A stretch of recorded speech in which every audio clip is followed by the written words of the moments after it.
भूर्भुवः स्वः तत्सवितुर्वरेण्यं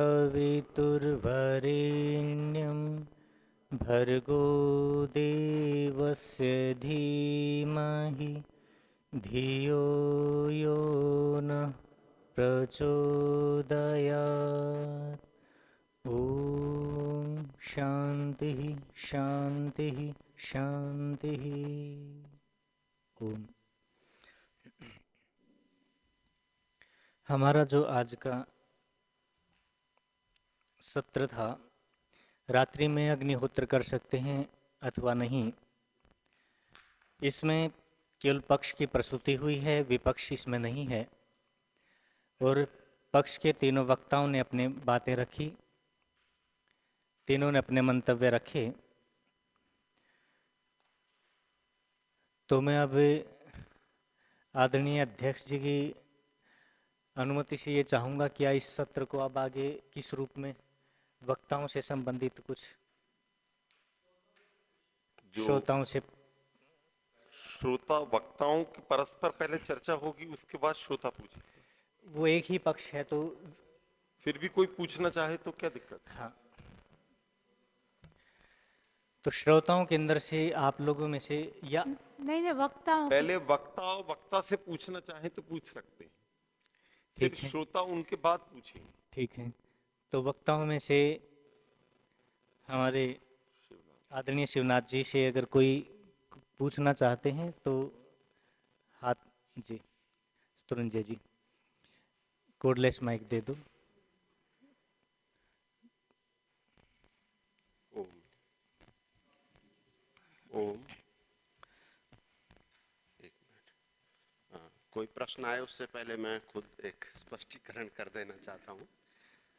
मैंने प्रातःकाल ये कहा था, प्रमाणों को प्रस्तुत करते हुए जो मेरे प्रमाण दिए थे वो सभी प्रमाण सूर्यास्त के बाद अग्निहोत्र का विधान करते हैं, परंतु अनेकत्र महर्षि दयानंद जी के प्रमाणों को देखते हुए ये भी हम देखते हैं कि महर्षि दयानंद जी ने सूर्यास्त से पहले भी हवन का विधान किया है, तो सूर्यास्त से पहले भी होम कर सकते हैं, उसमें मुझे आपत्ति नहीं है। तो मैं अपने वाक्य को परिवर्तित करके बोलता हूँ कि रात्रि में भी अग्निहोत्र कर सकते हैं, रात्रि में ही अग्निहोत्र कर सकते हैं, ऐसा मैंने प्रातःकाल बोला था।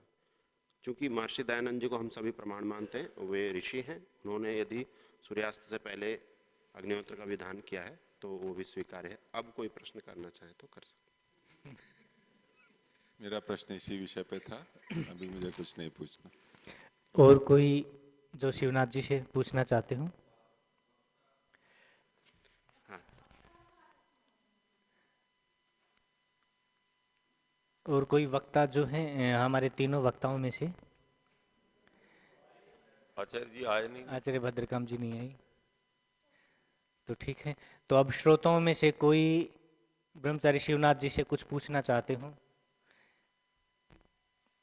नहीं, मुझे आप तो मुझे आचार्य भद्रकाम जी से प्रश्न था, लेकिन उपस्थित नहीं है, तो उसका फिर बाद में जब आएंगे तब पूछ लेंगे। शिवनाथ जी अब यदि पूछना चाहें भ्राता शत्रुंजय जी से तो पूछ सकते हैं।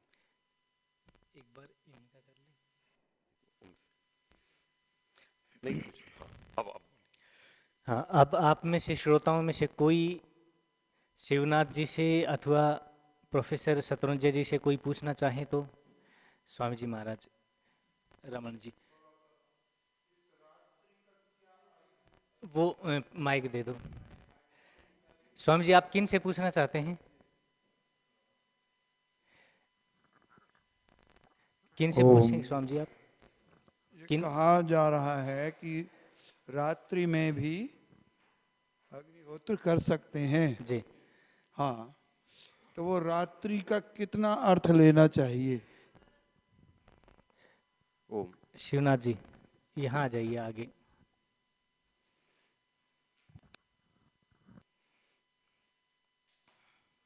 ओम। तो जो ये प्रमाण प्रस्तुत किए और यहाँ पर जो विवरण दिया है वहाँ ये कहा गया नक्षत्रम दृष्टवा प्रदोषे निशायाम व सायम। तो नक्षत्र को देखकर, मतलब कोई नक्षत्र उदय हो जाए, वो एक भी हो सकता है, और ये स्थिति सूर्यास्त होते होते तक हो जाती है। सूर्यास्त अस्ताचल में होता है, पूरी तरह से लगभग होने वाला होता है, थोड़ा सा अंतर होता है। तो सूर्यास्त जिस समय हो गया लगभग वो समय होगा, थोड़ा बहुत अंतर हो सकता है, उसको हम प्रत्यक्ष देख करके परीक्षण कर सकते हैं। तो सूर्यास्त का समय और उसके बाद का पूरा, यहाँ पर तो लिखा है नक्षत्रम दृष्ट्वा, अर्थात प्रथम नक्षत्र दर्शने प्रदोषे प्रथम यामे निशायाम द्वितीय यामे, तो पहला याम अथवा द्वितीय याम, तो सूर्यास्त या उसके आगे का समय रात्रि से लेना चाहिए।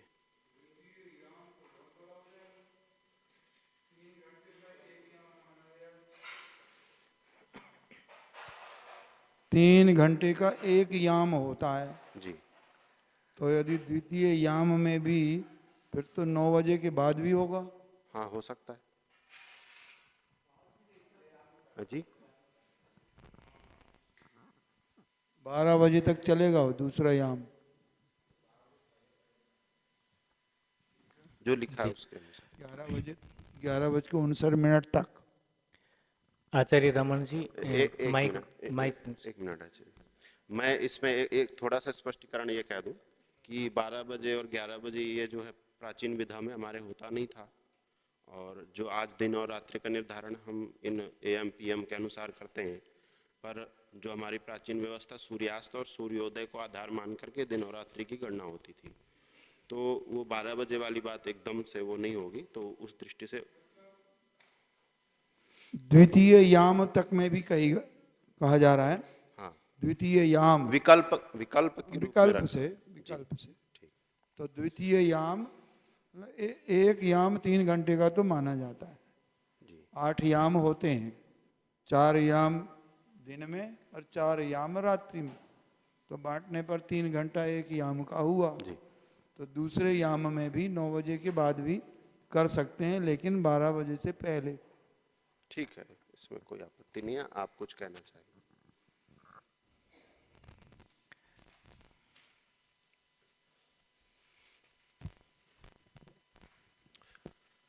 स्वामी जी, जो मेरे प्रमाण थे उसमें तो महर्षि दयानंद के, तो उसमें उदित अनुदित इत्यादि का था, तो उसका तो सूर्यास्त से संबंध है। उसके संबंध में मैंने जो प्रमाण मनुस्मृति का कहा था कि मिला नहीं, लेकिन वो मिल गया है। वो टाइपिंग एरर था उस रेफरेंस में, पुस्तक में 1:25 लिखा हुआ था, असल में वो 2:15 है। और 2:15 को आज डॉक्टर सुरेंद्र ने जो किया है उसको पहले अध्याय में शामिल करके उसको 1:34 और शुद्ध में 71 क्रम संख्या पे शुद्ध मनुस्मृति में। और क्योंकि ये शुद्ध मनुस्मृति में है तो अब इनको अशुद्ध मान के हटाया भी नहीं गया, तो मनुस्मृति का प्रमाण उस ग्रंथ के हिसाब से ठीक ठीक युधिष्ठिर जी ने जो किया है वो अभी भी वही रहता है। तो उसमें उदित अनुदित और अभ्युषित है, समयाध्युषित। उसमें ऐसा समझ आया कि वो लगभग 1.5 घंटे का समय सूर्यास्त के 45 मिनट आगे पीछे, और आधुनिक दृष्टि से देखें तो डॉन और डस्क जिसे कहते हैं वो ±30 मिनट, या तो 1 घंटे का समय होगा सूर्यास्त से पहले और बाद का, या फिर 45 मिनट आगे पीछे, तो 1.5 घंटे का लगभग। और जो आपने दिन के विभाग की दृष्टि से देखा, तो एक पौराणिक ग्रंथ में मैं देख रहा था, तो वो मैंने सायंकाल की परिभाषा उसमें देखी, तो उसमें 4 से 6 या 4 से 7 को सायंकाल के रूप में परिभाषित किया हुआ है। 3 घंटे का माने तो 4 से 7, वो कितना प्रामाणिक है वो तो अब देखने पे पता लगेगा, लेकिन एक पौराणिक ग्रंथ का रेफरेंस मैंने गूगल पे सर्च किया था तो उसमें ये दिखाई दिया था। तो उसको तो मेरे प्रमाणों में तो वो सूर्यास्त के बाद बहुत देर बाद रात को 12 बजे तक भी चले, इसकी संभावना महर्षि के जो वक्तव्य हैं उनसे तो नहीं लगती। उन्होंने तो उसके तुरंत बाद, संध्योपासना के तुरंत बाद इसको कहा है, तो वो 12 बजे रात की तो संभावना है नहीं। तो वो अंधेरा होते होते लगभग हो जाएगा। वर्तमान के समय के हिसाब से देखें, मान लिया सूर्यास्त 6 बजे हो रहा है तो 6:30-7 तक जाता होगा। ग्रीष्म ऋतु में थोड़ा देरी से चला जाएगा, 7:30-8 तक, ऐसा प्रतीत होता है। ठीक है, आपको ब्रह्मचारी शिवनाथ जी पूछना है कुछ? जी।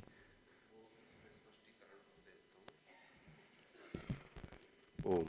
अभी स्वामी जी ने जो पूछा, तो इस शास्त्र में जो प्रकरण शुरू हो रहा है छठे सूत्र में, तो ये मैंने अभी थोड़ी देर पहले जो बताया 8वां सूत्र है, उससे पहले छठे सूत्र में कहा है कि अमनः अस्तमिते होतव्यम, मतलब सूर्यास्त हो जाने पर सद्य होम करना चाहिए, सूर्यास्त हो जाने पर शीघ्र होम होना चाहिए। प्रकरण यहाँ से शुरू हो रहा है, तो वो भी बहुत ज़्यादा अंधेरे या रात का विधान नहीं कर रहे, लेकिन वो विकल्प में कहा गया है, कही गई बात है। तो ये भी यही कह रहे हैं कि सूर्यास्त हो जाने पर शीघ्र होम करना चाहिए, लेकिन सूर्यास्त के बाद करना चाहिए, ऐसा ये कह रहे हैं।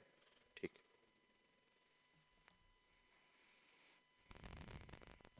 याम की दृष्टि से तो वही अर्थ लगेगा।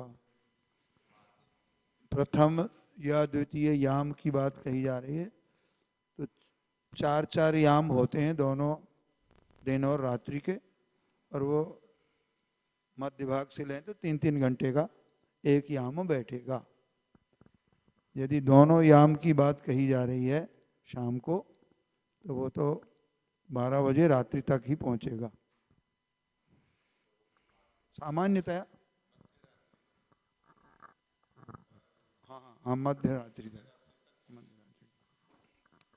तो आप लोगों को आपस में तो कोई, आचार्य रमन जी,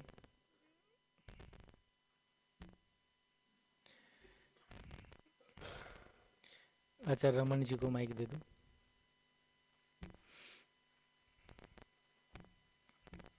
ओ, शिवनाथ जी से प्रश्न था। एक तो स्वामी जी ने जो प्रश्न किया उसका समाधान हो गया है। दूसरा, आपने 12 बजे तक का वो माना है, लेकिन जो 10वां सूत्र है उसमें मध्यरात्र और अपररात्र का भी कथन आया है, तो संपूर्ण रात भी मानी जा सकती है नहीं 10वें सूत्र में? मध्यरात्र हाँ, और 10वां सूत्र है, फिर उसके बाद में आगे जो है 12वें सूत्र में ये कहा है कि यो होम काला सो अंगानाम, मतलब ये जो पहले 10वें 11वें में कहा है, ये अंग होमों के लिए कहा गया है। तो इसलिए मैं पहले इसको उद्धृत करना चाहता था, पर उसको मैंने नहीं किया। सुबह मैंने फिर भी कहा था। तो ये अंग होम जो यागों के होते हैं उनकी दृष्टि से कहा गया है।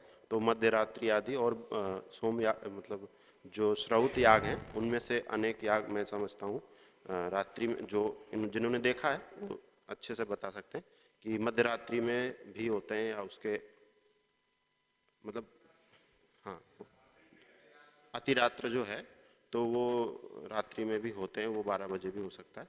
तो उससे पहले का जो मैंने उद्धृत किया वो सामान्य होम के लिए लिया जा सकता है। जो आपने ये बताया कि 12वें सूत्र से पहले जो 2 सूत्र है उसमें से काल का विधान करने वाला तो 10वां सूत्र है, 11वां सूत्र तो काल का विधान कर नहीं रहा, और उससे ऊपर जो 9 तक जितने सूत्र थे तो उससे ये नहीं जुड़ रहा और इससे जुड़ रहा है। इसमें कैसे, मतलब कोई आधार है क्या? कहीं कुछ टिक्कादि में कहा है कि ये सूत्र 12वां सूत्र 10वें और 11वें के लिए ही है, ये कैसे निश्चित करेंगे? क्योंकि विशेष रूप से जो 10वें सूत्र में कहा गया है वो विशेष यहाँ से दिखाई देता है, और छठे सूत्र से पिछले प्रकरण को देख करके और स्पष्ट हो सकता है। तो अभी तो उसको देख करके फिर बता सकते हैं, अभी तक मैं नहीं दे सकता। अग्निष्टोमम शब्द आया है वैसे तो 10वें में, यदुदिते जुहोति अग्निष्टोमम तेन अवरुंधे। हाँ, तो वो ये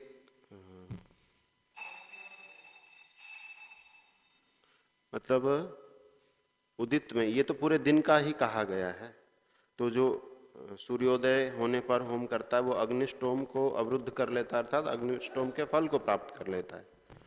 तो ये समय बताया जा रहा है कि इस समय में ये करता है तो इस फल को प्राप्त करता है। तो इससे पहले जो ये कहा गया है छठा सूत्र अमनः अस्तमिते होतव्यम, तो ये सीधे अपने आप में मुझे जैसा उचित लगता है कि अलग हो जाता है, क्योंकि ये जो 10वां सूत्र है ये तो पूरे दिन में अलग अलग समयों को बताया गया है, तो ये अलग प्रकरण हो जाएगा। और जो छठा सूत्र है वो तो अस्त होने के विषय में कहा जा रहा है, तो वो अलग हो गया। उस दृष्टि से इसको सामान्य होम में ले लेना चाहिए और 10वें सूत्र को विशिष्ट होम में, जैसा कि 12वें सूत्र में कहा गया, वैसा लेना चाहिए। लेकिन जैसे प्रकरण चल रहा है तो सबसे पहला जो सूत्र है छठा, उसमें तो सामान्य विधान हो गया, सत्य होतव्यम। उसके आगे के जो सूत्र है उसके विकल्प या अपवाद रूप में अगर नहीं कर पाए, इस प्रकार विधान लगता है, क्योंकि जो 11वां सूत्र है उसमें इन्होंने कहा है कि स न मन्येत सर्वेषु एतेषु कालेषु होतव्यम। ऐसा नहीं मानना चाहिए कि जितने काल बताए उनमें हवन करना चाहिए। आपदि हुतम इत्येव प्रतियात इति विज्ञायत, ये सब आपत्ति काल में ये विधान किए हैं, ऐसा समझना चाहिए। तो मतलब सामान्य रूप से नियम पहला जो छठा सूत्र उसने बताया, बाकी मध्य रात्रि हो अपर रात्रि, वो प्रसंग से तो ऐसा ही दिख रहा है कि ये पूरी रात के लिए विधान किया जा रहा है, अपवाद के रूप में करने के लिए। तो इससे आप ये कहना चाह रहे हैं कि ये जो प्रमाण है ये सामान्य होम के लिए ना होकर सभी प्रमाण नहीं, सामान्य होम के लिए होगा ये प्रकरण। जी। वैसे तो देखना पड़ेगा कौन से होम की चर्चा है, लेकिन आपने जैसे सामान्य होम कह दी, पहला सूत्र रखते हैं छठा सूत्र, तो पूरा ये सामान्य होम का रख सकते हो और मध्य रात्रि तक न बांधकर पूरे मध्य रात्रि अपर रात्रि सब अपवाद के रूप में। जी, परंतु वो 12वें सूत्र में इन्होंने कहा है ना कि सूत्र में जो होम काल कहा गया है सह अंगा नाम, वह अंगों का होम काल है, तो वो फिर थोड़ा अलग करने वाला है, इस कारण से। तो फिर वो पूरे प्रकरण पे लागू हो गया सूत्र फिर तो।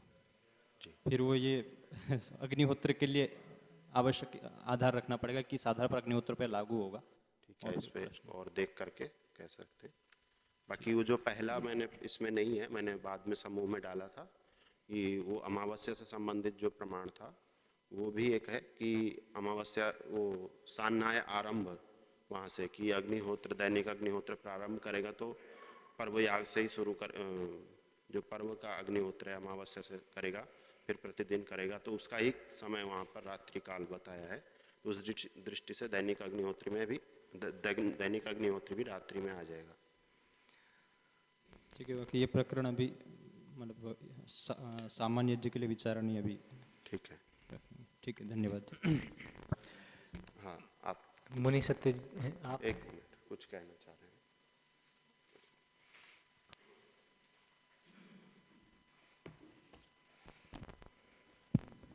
वैसे प्रश्न मेरे से नहीं था लेकिन इससे संबंधित है।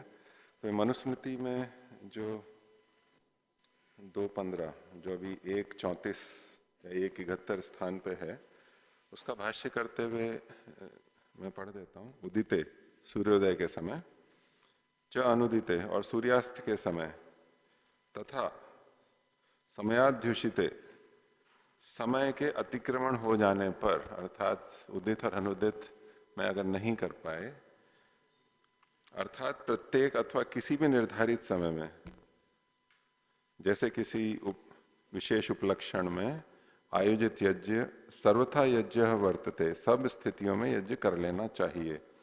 इस प्रकार तीनों ही धर्म है, ऐसी वैदिक मान्यता है। तो इससे शायद वो जो आपातकाल की स्थिति, जब उदित अनुदित जो मुख्य लक्षण किया गया है उसके अतिरिक्त यहाँ और इसी में अर्थभेद भी लिखा हुआ है, जिसमें कि जो तीसरा पक्ष है समयाध्युषित है, उसको संधि काल का कहा गया है, जो मैंने पंडित युधिष्ठिर मीमांसक जो उन्होंने कोट किया, श्रौत ग्रंथों से कहीं से लिया होगा, तो वहाँ वैसा लिखा है, तो थोड़ा अंतर है। तो आपातकाल की स्थिति भी हो सकती है, तब कभी भी कर सकते हैं।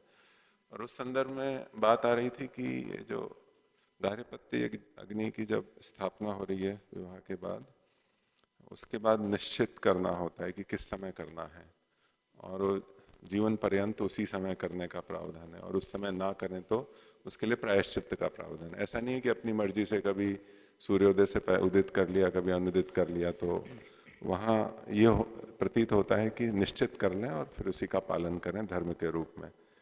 ऐसा ही सूत्र ग्रंथों में हमें दिखा पड़ते समय। धन्यवाद। धन्यवाद। आप ओम।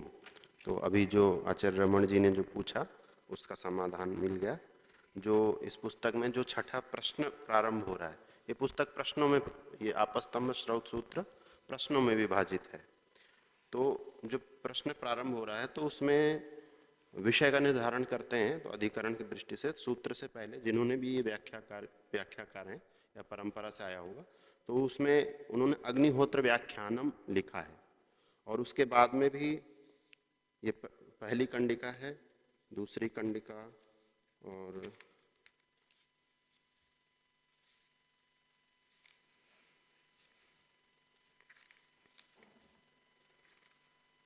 और जो मैंने प्रस्तुत किया है उस सूत्र से पहले भी होम विधानम लिखा है।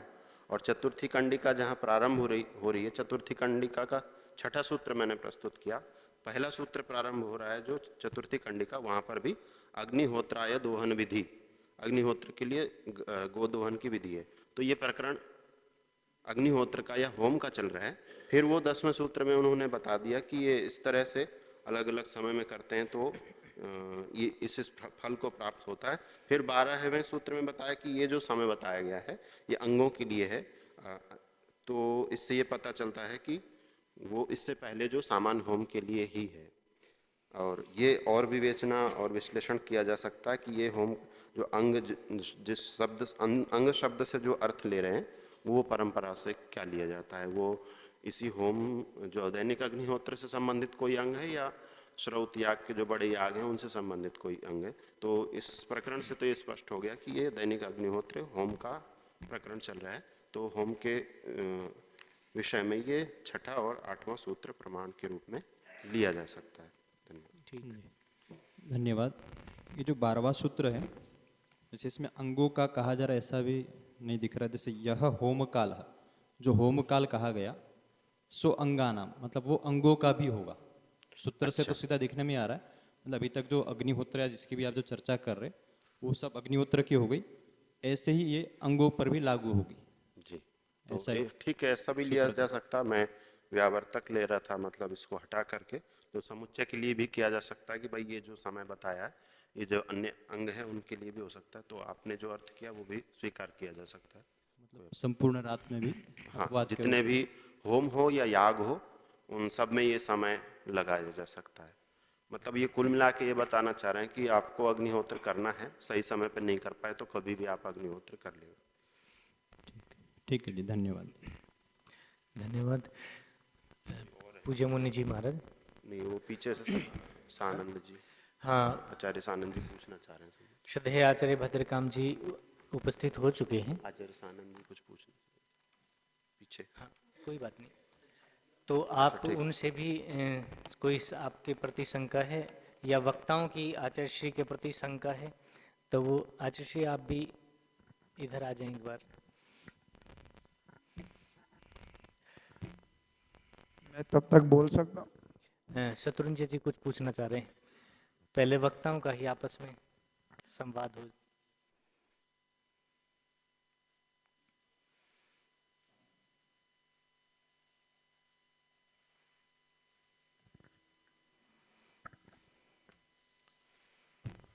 आचार्य जी, आपने अपने वक्तव्य में सत्यार्थ प्रकाश के तीसरे समोल्लास का जो उदाहरण दिया, आपने भी और ही कहा, तो मेरा जो संस्करण में उसमें ना तो भी है ना ही है, एक सामान्य कथन है। तो ये आप जो भी या ही की जो आपने चर्चा की वो किस संस्करण में कहाँ उपलब्ध हुआ, अगर वो स्पष्ट करें तो। हमने जितना देखा उसमें कहीं भी नहीं मिला। तो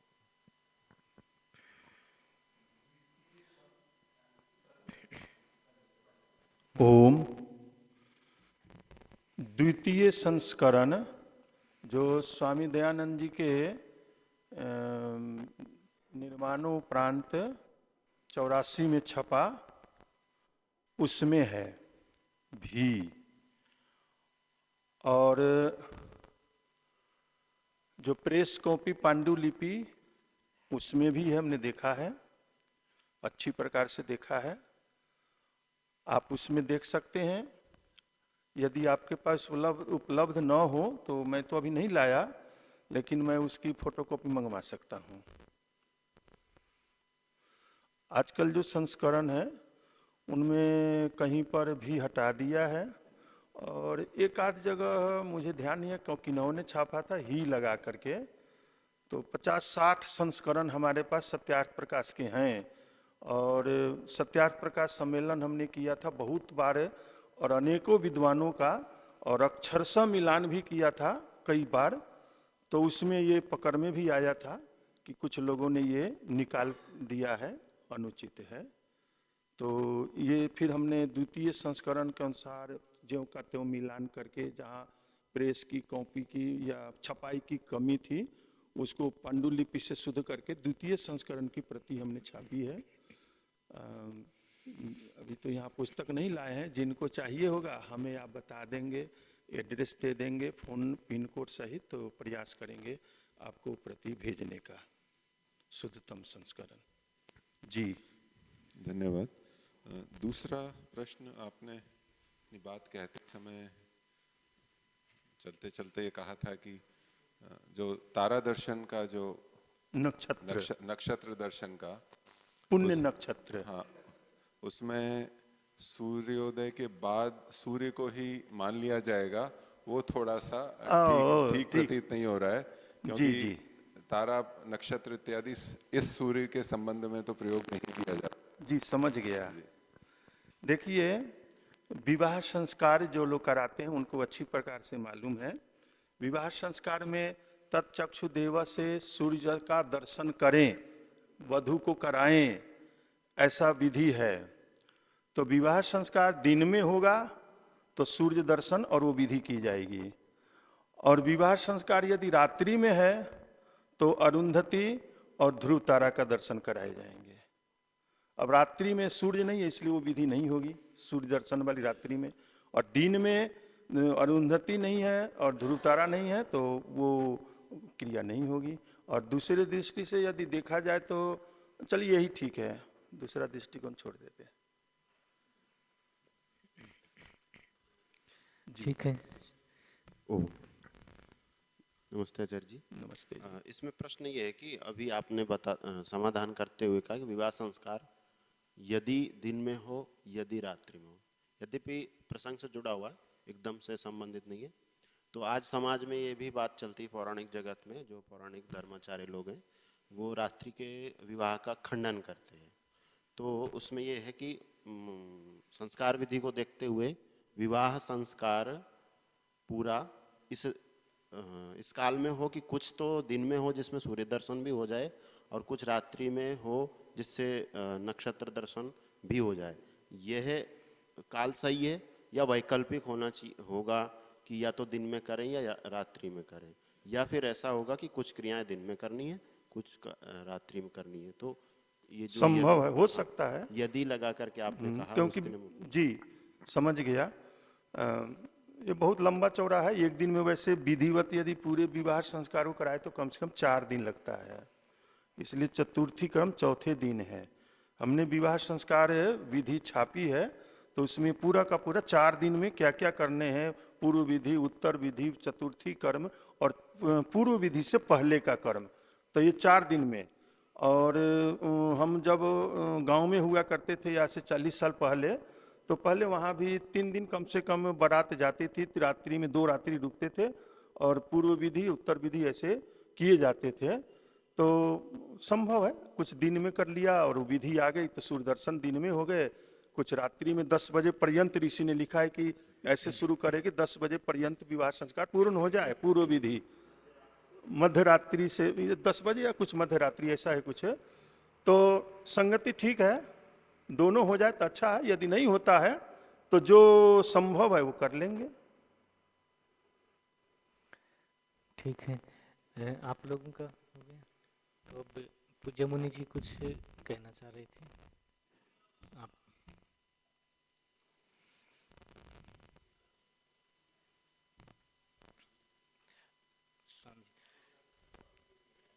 स्वामी ऋतस्पति जी। हाँ, पहले एक बार आचार्य आनंद प्रकाश जी।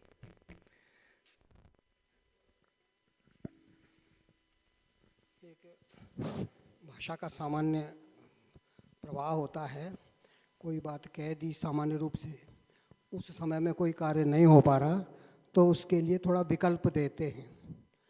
इसमें एक ही पंक्ति है, एक पंक्ति से दो शब्द अधिक हैं।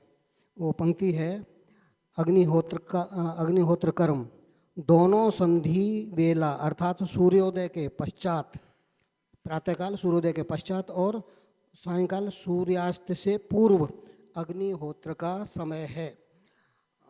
यदि भी ही की प्रसंग आए तो तब कहना चाहिए असली समय क्या है, और भी ही तो मजबूरी का है। भी यदि नहीं हो पाए तब तो भी लगाएं, ही लगाएं, या निश्चित ही करना है तो ही लगाएं। तो ऐसा कुछ नहीं दिया है, एक पंक्ति में इतना ही कह दिया है संक्षेप में तीसरे समोल्लास में कि सूर्योदय के पश्चात और सायंकाल सूर्यास्त से पूर्व अग्निहोत्र का समय है। फिर अगले प्रसंग चला दिया है, एक किसी धातु का मिट्टी का, ऐसा तो दूसरी बातें चला दी हैं। एक ही पंक्ति है, इसमें भी ही तब कहते हैं जब कोई शंका पूछे तो वो। जी धन्यवाद आचार्य जी। समाधान सुदेश शायद कर दिया ना स्वयं। हाँ हाँ, जब चाहेंगे तब दिखा देंगे, हमारे पास है।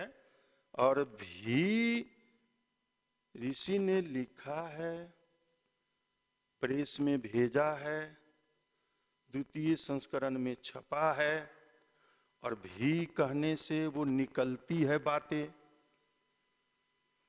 तो इसमें शब्द प्रमाण है हमारे पास, तो इसको हमें मानना चाहिए। यहाँ यदि उपस्थित हो तो बता सकते हैं। और हम ये नहीं करें कि ये पूरा ज्यों कहते हो इसको मतलब हमेशा यही रात्रि में ही किया जाए। ये तो आपत्त या थोड़े लोगों पर लागू होगा कि ये नहीं हुआ तो करें या ना करें, छोड़ दें तो करें। या जो दिन में कार्यरत है, समय नहीं मिल रहा, रात्रि में कई लोग होते हैं दिन में काम करते हैं, रात्रि में छुट्टी रहते हैं, तो उनके लिए है। तो ये आपत्त धर्म कह के कर सकते हैं। मतलब रात्रि में अग्निहोत्र करे तो वो गलत नहीं है, लेकिन अधिकांश मान लेते 98%, 95% यही अच्छा है संधि काल में ही करने का। और व्यवहारिक रूप से अधिकांश लोगों में यही है, हम लोग भी यही करते हैं। अर्थात आपके संस्करण के अनुसार ही होना चाहिए। जी भी।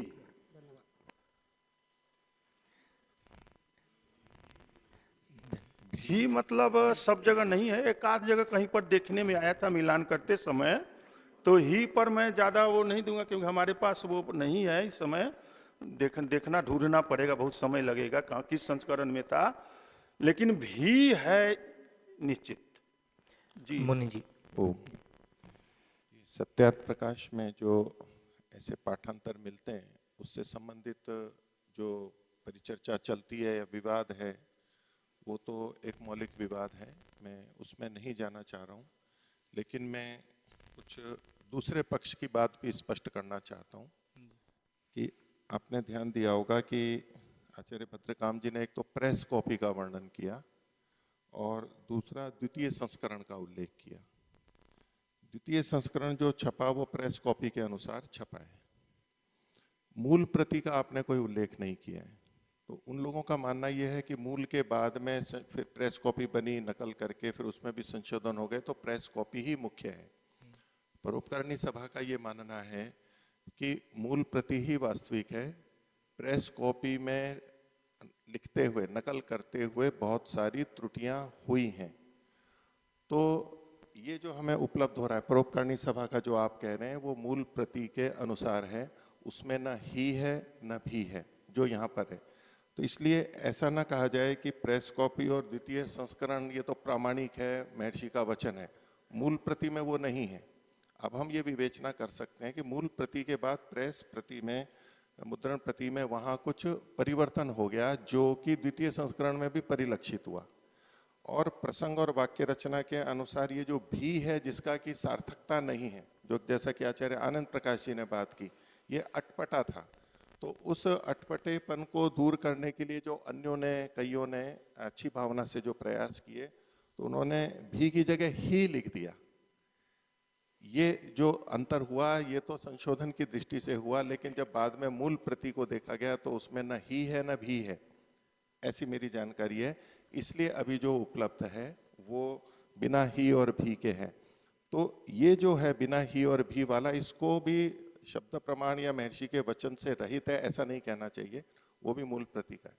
दूसरा, इसकी वाक्य रचना में हम देखेंगे कि दूसरा अग्निहोत्र कर्म ऐसा करके देवयज्ञ के 2 भाग किए गए थे, तो उसमें दूसरा अग्निहोत्र कर्म यहाँ नहीं, अग्निहोत्र कर्म के लिए जब लिखा तो दोनों संधि वेला, तो संधि वेला एक सामान्य कथन हो गया, इसको खोलते हुए कुछ कहा जा रहा है, अर्थात सूर्योदय के पश्चात और सूर्यास्त के पूर्व अग्निहोत्र करने का समय है।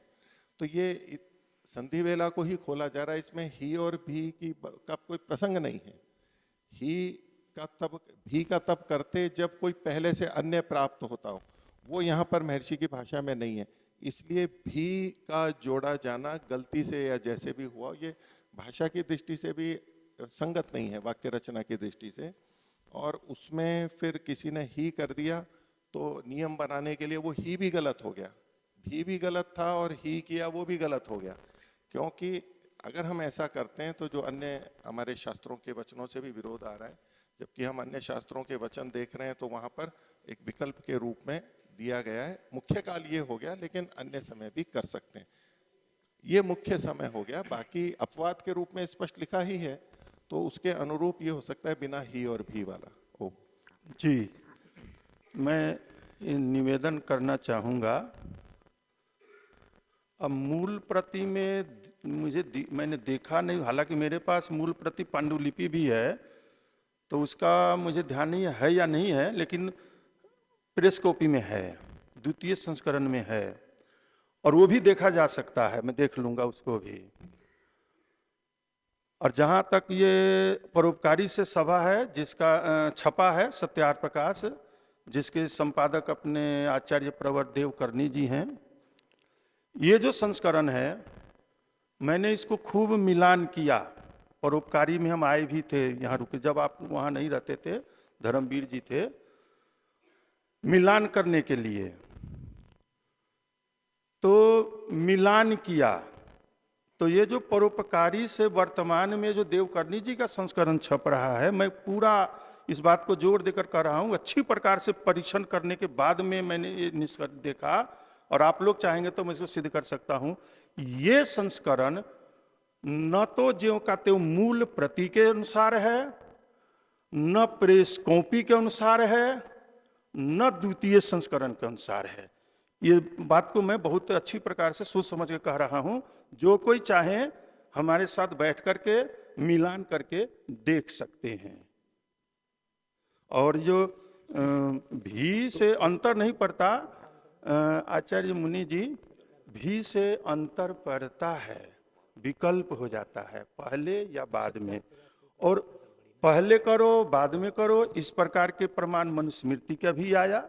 मतलब स्वामी जी ने जो लिखा उसकी पुष्टि में मनुस्मृति का भी आ गया, उदिते अनुदिते समयाध्युषिते और सर्वदा वर्तते यज्ञ, ये भी उस पुष्टि कर रहा है।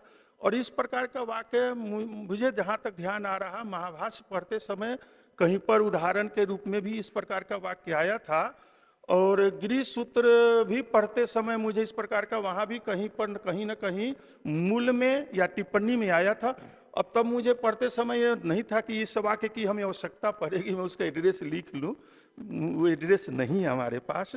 तो भी से अंतर भी पड़ता है, और उसकी पुष्टि जो स्वामी जी ने भी लिखा अन्य शास्त्रों से, वो उसकी पुष्टि भी हो रही है, मतलब संगति लग रही है, इसलिए वो भी ठीक है। अब मूल प्रति देखूंगा कि उसमें है या नहीं है। प्रेस कॉपी जो स्वामी जी ने भेजा, उसको प्रेस कॉपी को स्वयं स्वामी जी देखते थे, उसमें जहाँ कहीं आवश्यकता होती थी लिखते थे, हंसिया में लिखे, और उसके अनुसार है। और यदि प्रेस कॉपी को यदि नकारा जाएगा तो मैं हजारों ऐसी बात निकाल के बता दूंगा जो कि जरूरी है, और स्वामी जी ने अपने हाथों से लिखा है। आचार्य जी, जी, ये भी एक निवेदन, ये थोड़ा ज्यादा बाहर चले समझ गया। मैं केवल इतना निवेदन कर रहा हूं कि मुनि जी ने एक वहां पर बात रखी है कि ही और भी को थोड़ी देर के लिए अपन दूर रख दें, ठीक है। तब आप क्या कहना चाहते हैं? नहीं, दूर नहीं रखेंगे, भी है। दूर क्यों करें? जब हमारे पक्ष की पुष्टि हो रही है, स्वामी जी के ग्रंथ में है, तो अलग क्यों करें? नहीं, वहां प्रस्तुत हुआ ना। हाँ, ऐसा भी ठीक है। हाँ, ये विषय जो सत्यार्थ प्रकाश वाला है, ठीक और या गलत का, ये विषय वास्तव में अलग है और कभी इसको रखा जा सकता है। ठीक, ये इस विषय को तो अलग ही रखना चाहिए, अलग ही रखा जाए, मैं भी यही चाहता हूँ। लेकिन जो आपने बात रखी है, मैं थोड़ा सा स्पष्टीकरण देना चाहता हूँ। परोपकारिणी सभा का ये नहीं कहना है कि हमने ये मूल प्रति को छापा है। जहां जहां संदिग्ध स्थितियां थी वहां मूल प्रति के अनुसार किया गया है। जहां प्रेस कॉपी या तो द्वितीय संस्करण में दिक्कत थी वहां मूल के अनुसार किया गया है। तो न ये मूल के अनुसार है ऐसा कहा गया कि मूल ही है, प्रेस कॉपी ही है या द्वितीय संस्करण ही है, ये तो परोपकारिणी सभा का प्रतिपादन ही नहीं है। जहां जहां संदिग्ध स्थिति थी वहां मूल के अनुसार या कहीं छूट गया था तो मूल के अनुसार जोड़ा गया।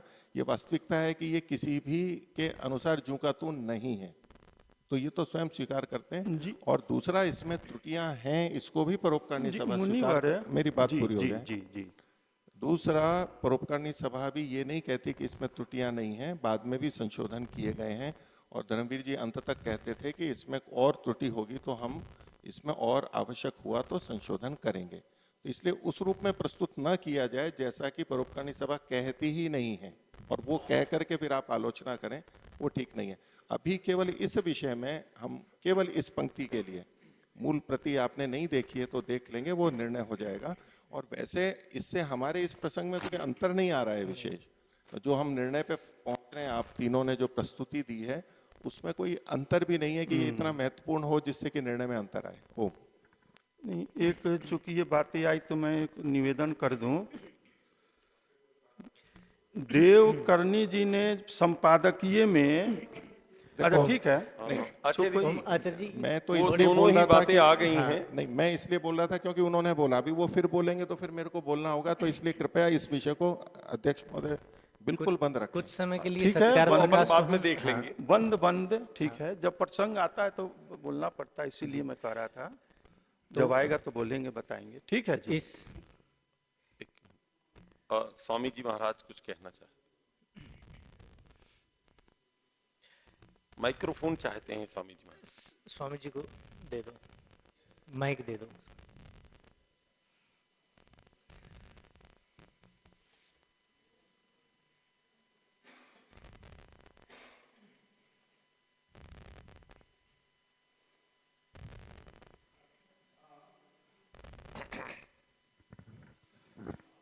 मैं तो अलग से ये प्रश्न कर रहा था कि क्या अपने भौतिक विज्ञान आदि के अनुसार जो आजकल पढ़ते हैं लोग, उसके अनुसार रात्रि में होम हवन करने से कोई हानि होती है क्या?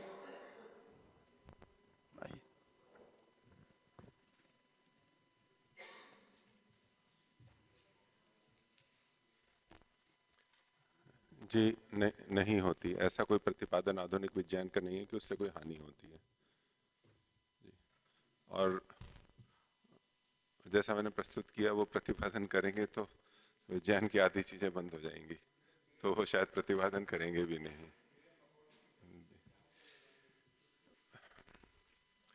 तो मैं आपका उत्तर दूं। कीड़े मकोड़ों की बात पहले भी आई थी पिछले सत्र में। तो कीड़े मकोड़ों का तो मामला ऐसा है कि वो असल में संध्या काल में ही ज्यादा होते हैं।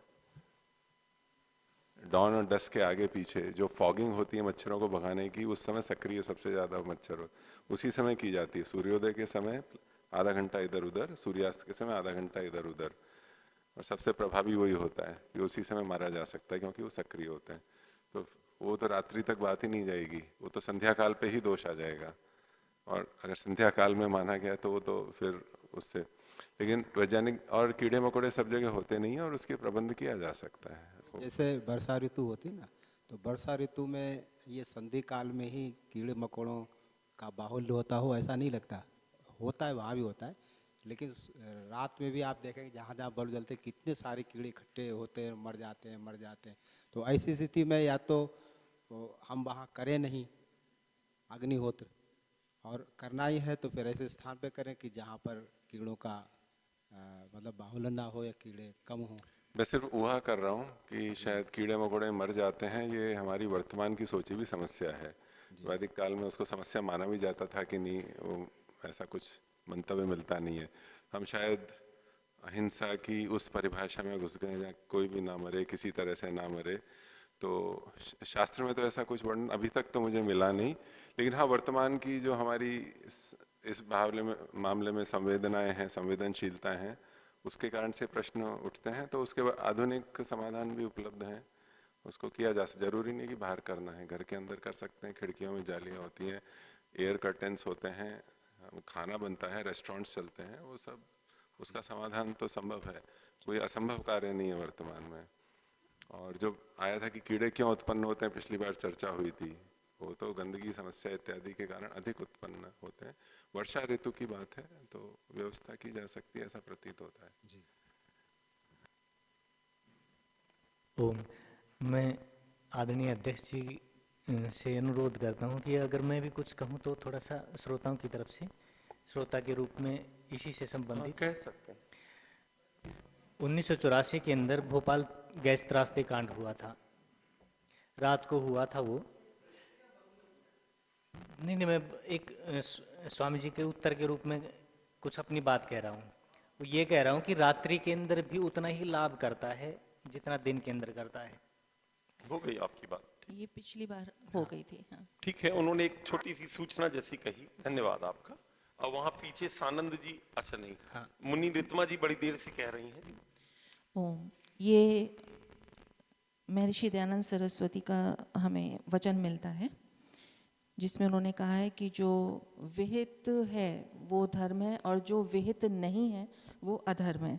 तो मैं चाहूँगी कि आप सत्यार्थ प्रकाश जिनके पास है वो देखें, चतुर्थ समुल्लास में स्पष्ट रूप से वहाँ एक पंक्ति है। तो तीनों जो हमारे वक्ता हैं उन्हीं से ये प्रश्न भी है मेरा, कोई भी इसका समाधान करेगा, लेकिन महर्षि का सीधी सीधी पंक्ति मिल रही है। जब प्रश्नकर्ता ने प्रश्न किया है कि त्रिकाल संध्या क्यों नहीं करना, प्रश्न संध्या का पूछा था प्रश्नकर्ता ने, लेकिन उत्तर देते देते मैं कुछ 3-4 पंक्तियां पढ़ रही हूँ, उसमें अग्निहोत्र का भी महर्षि ने लिख दिया। महर्षि बोलते हैं कि जो ऐसा भी करना, चतुर्थ समुल्लास में पृष्ठ संख्या 86, ये वाली है पुस्तक। सबसे ऊपर पहला प्रश्न है 86 पृष्ठ संख्या पर। अच्छा,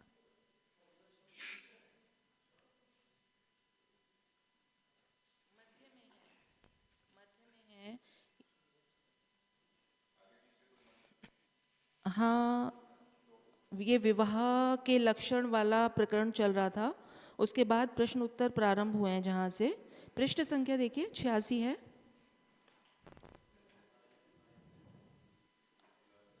ये अथर्षि तर्पणम, इसके ऊपर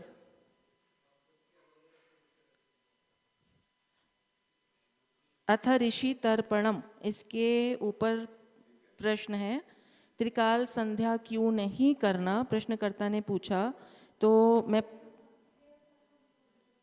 नहीं अच्छा, देव तर्पण वाला है, इसमें अथर्षि तर्पण में। तो इसी में मैं पूरा ना पढ़कर केवल उसी पर आती हूँ सीधा। उन्होंने कहा जो ऐसा भी करना चाहे तो हो ही नहीं सकता, और किसी शास्त्र का मध्याह्न संध्या में प्रमाण नहीं, इसलिए दोनों कालों में संध्या और अग्निहोत्र करना समुचित है, तीसरे काल में नहीं। उन्होंने स्पष्ट लिखा कि तीसरे काल में नहीं।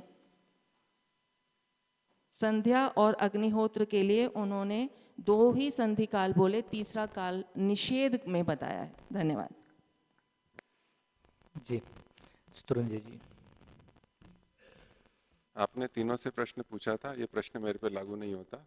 मेरे मंतव्य में तो संध्या प्रातःकालीन और सायंकालीन सूर्योदय के आगे पीछे 45 मिनट 1 घंटा, उससे अधिक नहीं है।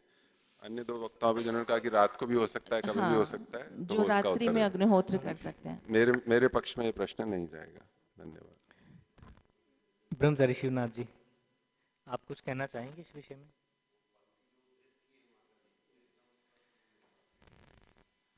मैं इसको पढ़ देती हूँ।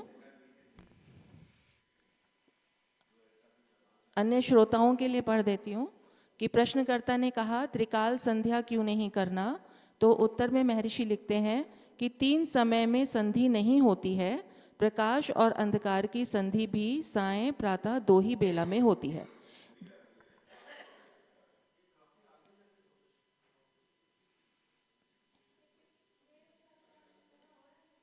जो मध्य रात्रि में भी करना चाहे तो प्रहर प्रहर, घड़ी घड़ी, पल पल और क्षण क्षण की भी संधि होती है, उसमें भी संध्योपासन किया करे। जो ऐसा भी करना चाहे तो हो नहीं सकता, और किसी शास्त्र का मध्याह्न संध्या में प्रमाण भी नहीं। इसलिए दोनों कालों में संध्या और अग्निहोत्र करना समुचित है, तीसरे काल में नहीं।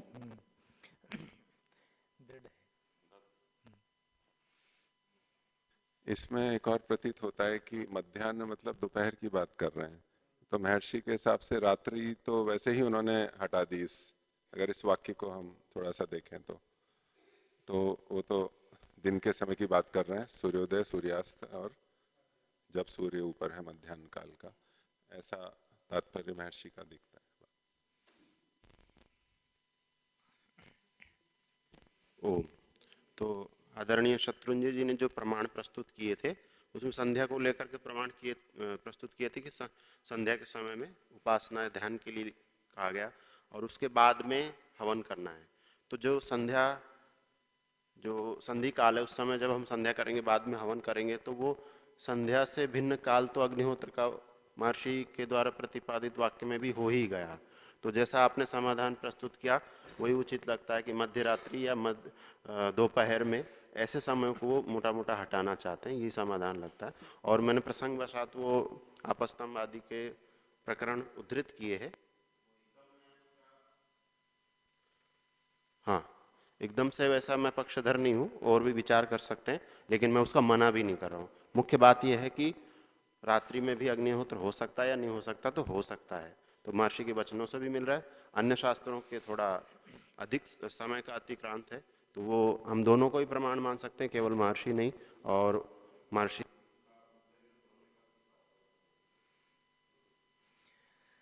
इसमें महर्षि का वचन मिलता है, उन्होंने कहा था कि ब्राह्मण ग्रंथ और श्रौत वेदोक्त नहीं है। जो लोग स्वतः व्हाट्सएप प्रमाण से नहीं जुड़े है। हुए हैं, व्हाट्सएप पे भी आचार्य जी प्रमाण डाल रहे हैं, तो उनको भी देखते रहिएगा, कुछ नई बातें आपको पता लगेंगी। जी माता जी, हम महर्षि के लिखे हुए वाक्य को प्रमाण मानते हैं, आप ऐसा मानते हैं? हाँ मैं भी मानता हूँ। और ये भी मानते हैं कि वो ब्राह्मण ग्रंथ और श्रौत ग्रंथों को जानने वाले थे? जी बिल्कुल। बावजूद उसके उन्होंने ये लिखा है, तो और उनका ये हमें वक्तव्य भी मिलता है कि जो ब्राह्मण ग्रंथ हैं, श्रौत ग्रंथ हैं, वो वेदोक्त वाणी नहीं है, ऋषि मुनि कृत ग्रंथ हैं, इसलिए वो प्रमाण स्वतः प्रमाण में नहीं रखते हैं। महर्षि उन्हें स्वतः प्रमाण नहीं मानते। जी इसलिए ये जो उनका वक्तव्य हमें मिलता है, ये अधिक प्रमाणिक नहीं लगता? तो ये बात तो महर्षि के ऊपर भी घट जाएगी, क्योंकि महर्षि जो भी विधान कर रहे हैं वो भी वेदोक्त नहीं है, वो भी ऋषि का है। तो महर्षि ऋषि होने के कारण महर्षि प्रामाणिक और अन्य ऋषि प्रामाणिक नहीं, ये अन्य ऋषियों के साथ अन्याय हो जाएगा। ये मैं स्वीकार करता हूँ कि अन्य शास्त्रों में बहुत सारे प्रक्षेप हैं, बहुत लंबा कालखंड रहा, वो सब है, और ऐसा नहीं कि महर्षि के प्रति मेरी श्रद्धा में कोई कमी है, पर हम इतने एकांगी ना हो जाए कि महर्षि ही सब कुछ और अन्य ऋषियों को हम कुछ भी ना देखें। महर्षि एक ऋषि थे, वो ऋषि नया विधान कर सकता है, उन्होंने भी नए विधान किए और उससे पूर्व ऋषियों के विधान हट नहीं जाते हैं। नहीं, तो उन्होंने ये कहा है कि उन्हें शास्त्र का प्रमाण नहीं मिला। उन्होंने प्रश्नकर्ता को ये कहा कि शास्त्र का कोई इसमें प्रमाण नहीं है, ये भी लिख रहे हैं, और वो ये भी लिख रहे हैं आगे, स्पष्ट मना भी कर रहे हैं। बस मैं आगे जो निर्णायक मंडल है उसके लिए ये छोड़ती हूँ। तो ठीक है, उसको जो आदरणीय शत्रुंजय जी ने समाधान दिया वैसे ही समझना चाहिए कि दिन में आप कभी भी होम करने जाए मध्याह्न में या अर्धरात्रि में संभवतः वो उसी को हटाना चाहते हैं महर्षि दयानंद जी, इतना ही समझना चाहिए। जी ठीक है। आचार्य कर्मी जी। हाँ जी जी आचार्य जी आप आइए पहले। हाँ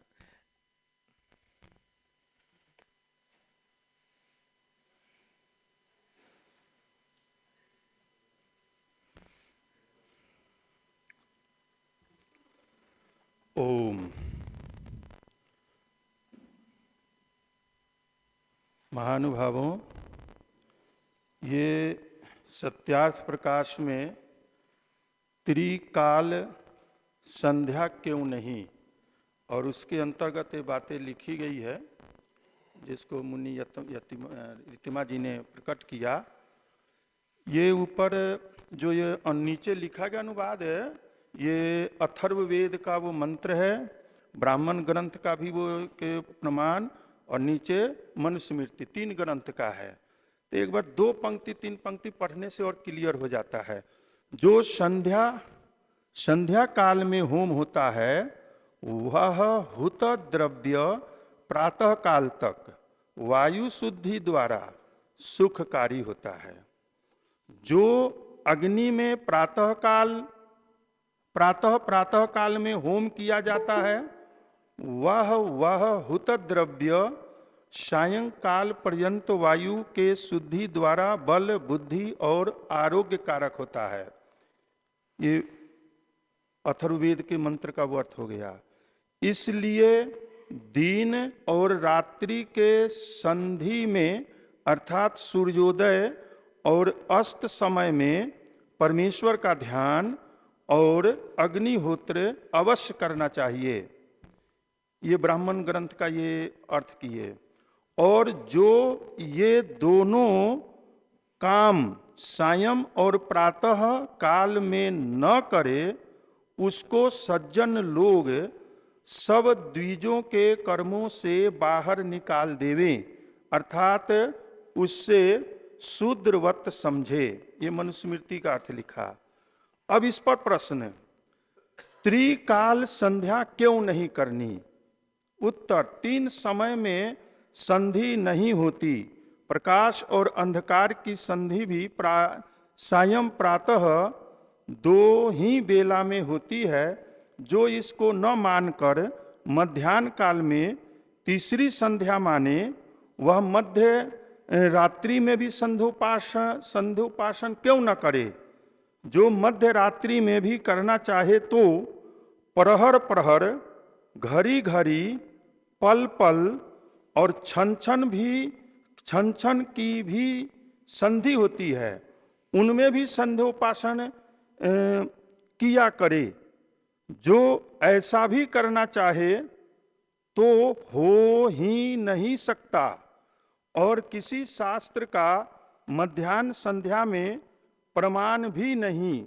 इसलिए दोनों कालों में संध्या और अग्निहोत्र करना समुचित है, तीसरे काल में नहीं। जो 3 काल होते हैं भूत वर्तमान। अच्छा, तो महानुभावों, इस पूरे प्रकरण के पढ़ने से मतलब हम क्या कहना चाहते हैं? संध्या और अग्निहोत्र 2 समय, सायंकाल और प्रातः काल, सायंकाल और प्रातः काल में ये करने का है। ये प्रश्न इसलिए उठा कि कुछ लोग 3 बार संध्या करते हैं, मुसलमान लोग 5 बार वो अपनी उपासना करते हैं। तो वैसे ऐसे कुछ बातें थी, तो इसलिए भाई 3 बार नहीं 2 ही बार। और 2 बार में मतलब हवन जो अग्निहोत्र है वो 2 बार का है। अब प्रातः काल का हवन, प्रातः काल वैसे अधिकांश ठीक है। अब वहां प्रश्न था कि प्रातः काल करें तो सूर्योदय से पहले करें बाद में करें, तो उसके लिए हमारी चर्चा हो रही थी। पहले भी कर सकते, बाद में भी कर सकते, लेकिन प्रातःकालीन एक ही। सायंकाल ऐसे ही संधि काल में करें। अब वो है कि सूर्यास्त से पहले करे बाद में करे, तो इस पर चर्चा थी तो बाद में भी कर सकते हैं, ये बातें हैं, लेकिन 2 ही बार, जो दैनिक अग्निहोत्र है 2 बार 3 बार नहीं, ये मुख्य विषय इनका कहने का है। और इसके द्वारा ये नहीं सिद्ध होता कि हम सूर्यास्त के बाद में नहीं करेंगे या सूर्योदय से पहले नहीं करेंगे, ये बातें यहाँ नहीं है। ये वो संधि काल कह के कि संधि काल में करने चाहिए, तो उस पर कहा कि तो संधि काल है, तो मध्य रात्रि में भी है, पल पल में भी है, तो हो नहीं सकता कि संधि काल में ही करे। ये बातें सिद्धांत के रूप में ठीक नहीं है, ऐसा संभव नहीं है, ये महर्षि का कहना है।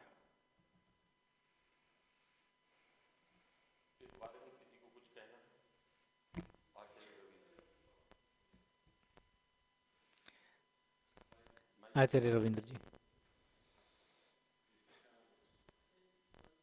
ब्रह्मचारी शिवनाथ जी से मेरा प्रश्न था।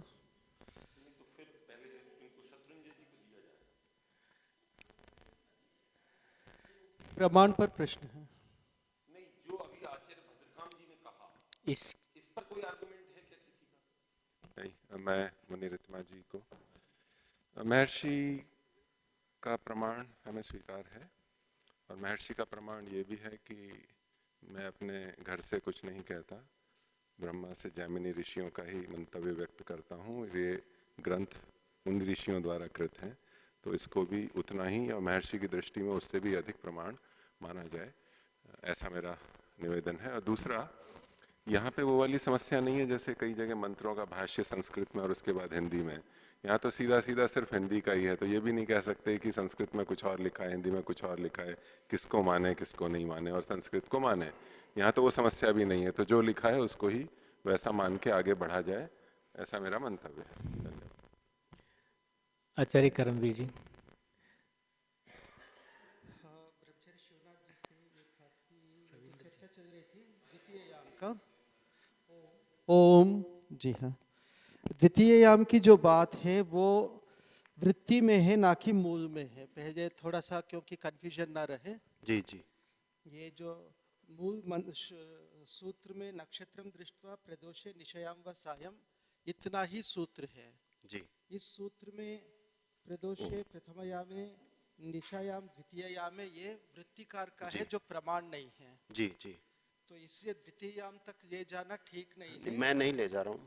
नहीं, पर उस समय आपने उत्तर भी नहीं दिया था। हाँ, यदि ठीक है है। तो ठीक है, जैसा ही था, ठीक। तो ऐसा ठीक नहीं है। ये ठीक। द्वितीययाम बिल्कुल ठीक नहीं है। ये जो नक्षत्र का दर्शन जब होता है उस समय हल्का सा सूर्य की रोशनी होती है जो प्रदोष है जी। और उसके थोड़ी देर बाद बिल्कुल वो रोशनी सूर्य का समाप्त हो जाता है, वो है निशा जी।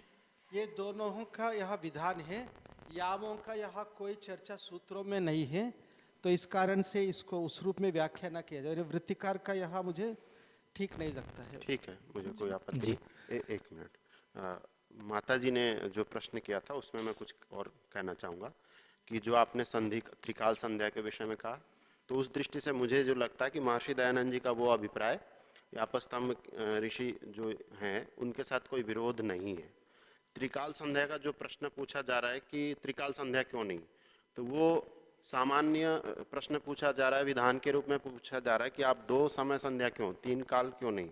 यदि 3 काल संध्या की अनुमति हो या 3 काल संध्या का विधान हो तो वो आपत धर्म नहीं होगा कि तीसरे समय में आपत्ति में करें। वो फिर नियम बन जाएगा कि तीनों समय आपको संध्या करनी है, तीनों समय अग्निहोत्र करना है, उसको हटाना चाह रहे हैं। और जो प्रमाण आदरणीय शत्रुंजय जी ने प्रस्तुत किए हैं वहाँ से अग्निहोत्र अपने आप रात्रि में चला ही जाता है। पर ये जो प्रमाण रात्रि वाले प्रस्तुत किए हैं और बाद में भी आए तो आपद धर्म में कभी भी कर सकते हैं, उस दृष्टि से इस मैंने जो प्रमाण किए उस प्रस्तुत किए उसमें भी प्रारंभिक प्रमाण यही है कि सूर्यास्त होने पर शीघ्र होम करना चाहिए। आगे जो मध्यरात्रि और रात्रि वाले प्रमाण आए हैं वह अंत में ये कहा कि आपत काल में ये समय का विधान है। तो इससे महर्षि दयानंद जी का और इन श्रौत ग्रंथों का विरोध मुझे नहीं लगता। धन्यवाद। ठीक, आचार्य कर्मवीर जी माइक दे दें।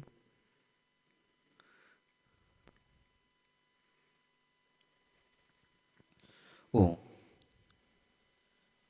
इस चर्चा के विषय में जो थोड़ा सा लगा, क्योंकि 2-3 प्रकार के हमें प्रमाण मिलते हैं, सूर्य उदय के पश्चात और सूर्य अस्त से पहले।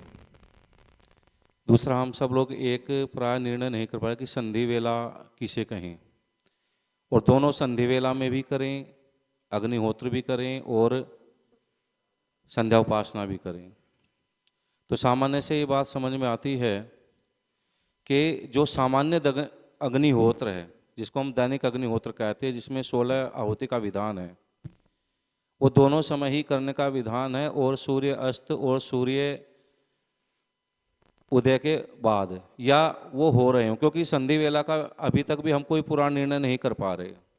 वो जैसा एक बात है कि दिन में ही करना चाहिए, इसमें स्वामी दयानंद सरस्वती जी के जो दूसरे प्रमाण हैं जो अभी भी आए थे, वास्तव में वो विशेष प्रसंग में हैं, जैसा कि विवाह संस्कार के अंदर कि जब वधू को ध्रुव तारे का दर्शन कराया जाता है, पहले तो सूर्य का दर्शन कराया जाता है, विधि करते करते समय फिर निकल जाता है, फिर ध्रुव तारे का भी वहाँ पर दर्शन कराया जाता है। जो दैनिक अग्निहोत्र है उसका तो संधि वेला तक ही विधान है, और जो विशेष है संस्कारों के अंदर है वो उसके पश्चात भी कई बार देखने को मिलते हैं। और यदि ये माना जाए कि दोनों संधि वेला में ही होवे, जो 16 आहुति वाला यज्ञ है जो कि 15 से 20 मिनट में हो जाता है, तो फिर स्वामी दयानंद सरस्वती के दूसरे भी प्रमाण मिलते हैं, जो आगे मैं देने वाला था कि जो यज्ञ कुंड का परिमाण लिखा कि जिसमें 2 लक्ष यानी कि 2 लाख तक आहुति दी जावे, वो तो एक दिन में भी नहीं दी जा सकती। तो जो ये दैनिक अग्निहोत्र तक ही लगता है, इसको दोनों समय में ही कर सकते हैं, और जो विशेष हैं उसको मध्याह्न में भी कर सकते हैं, और दिन छिपने के बाद थोड़ी रात्रि हो तब तक भी कर सकते हैं, ऐसा समझ में आता है। ओम। तो इसमें प्रश्न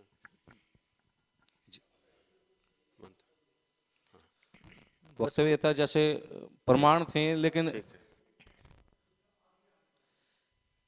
बहुत देर से तो प्रश्न नहीं चल रहे जी, कुछ हो। आपकी बात हो गई, धन्यवाद।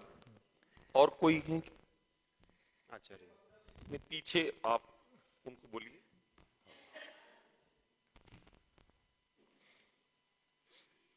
आचार्य सुरेंद्र जी।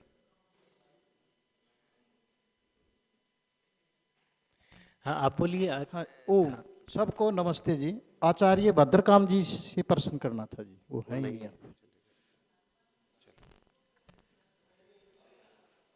उन्होंने चलो ठीक है, चलो दूसरा कर सकता हूँ। प्रोफेसर जैसी बात करना वो करने।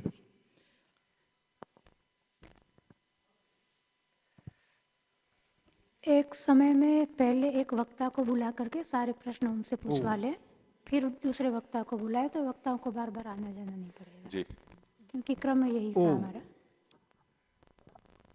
हाँ जी, आप अग्निहोत्र रात्रि को करना चाहते हैं, क्यों, क्या कारण है इसका, ये पूछना चाह रहे हैं।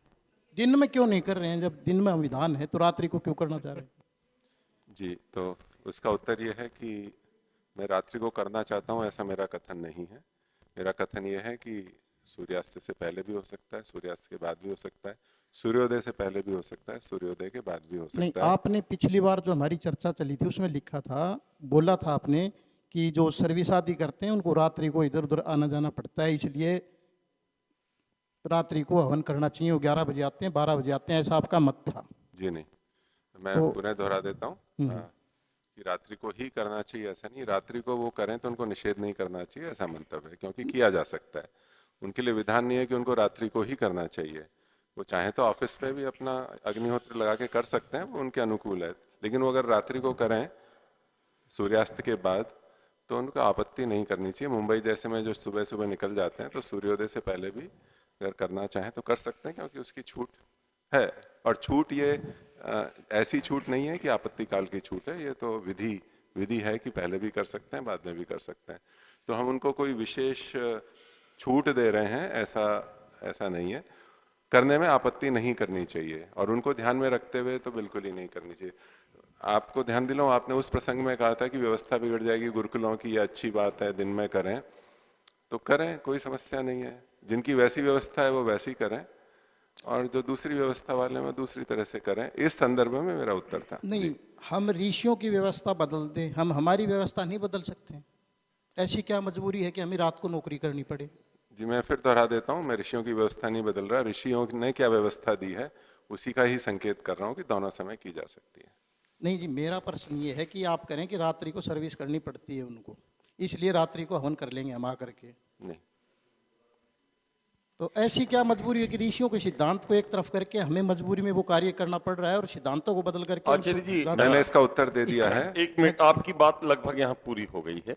वो उन्होंने अपना अभिप्राय रख दिया है, उन्होंने स्पष्ट कह दिया है, मैं अपनी बात रख ही नहीं रहा हूं, मैं तो केवल एक प्रमाण दे रहा हूं।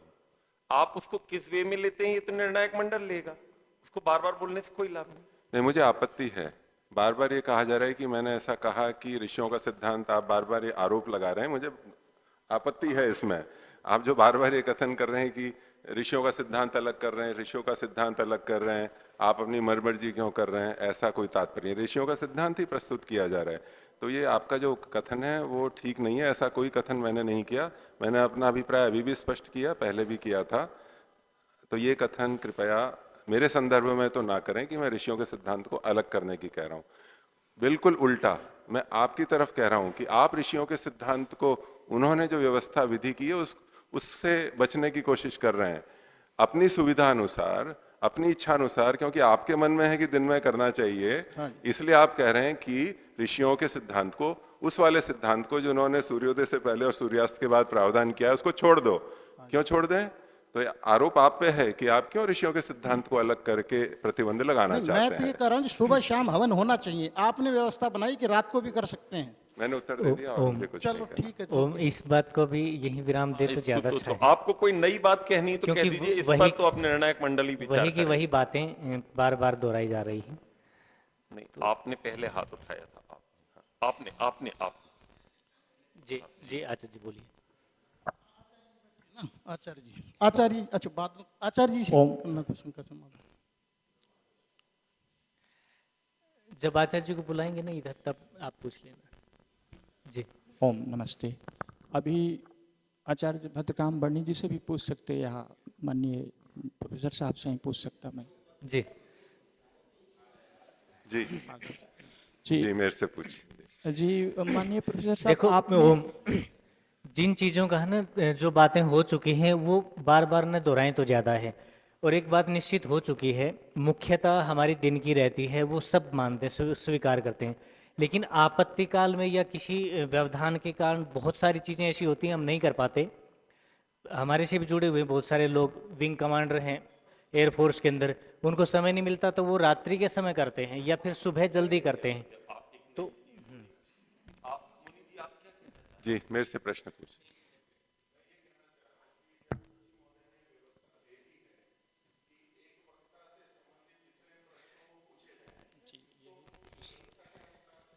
तो वो व्यवस्था तो कर चुके हैं, लेकिन फिर बार बार वही। आप आचार्य भद्रकाम जी बाई चांस चले गए,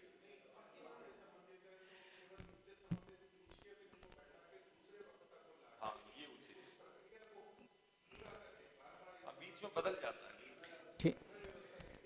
ठीक है। प्रोफेसर शत्रुंजय जी से आपने पूछना है। प्रोफेसर साहब से मुझे सिर्फ इतना ही पूछना है कि प्रोफेसर साहब ने अपना बताया, अपना मंतव्य, कि मेरा मंतव्य है कि सायंकाल में, मैं प्रातः काल भी करना है और सायंकाल में ही 2 काल अग्निहोत्र करना है।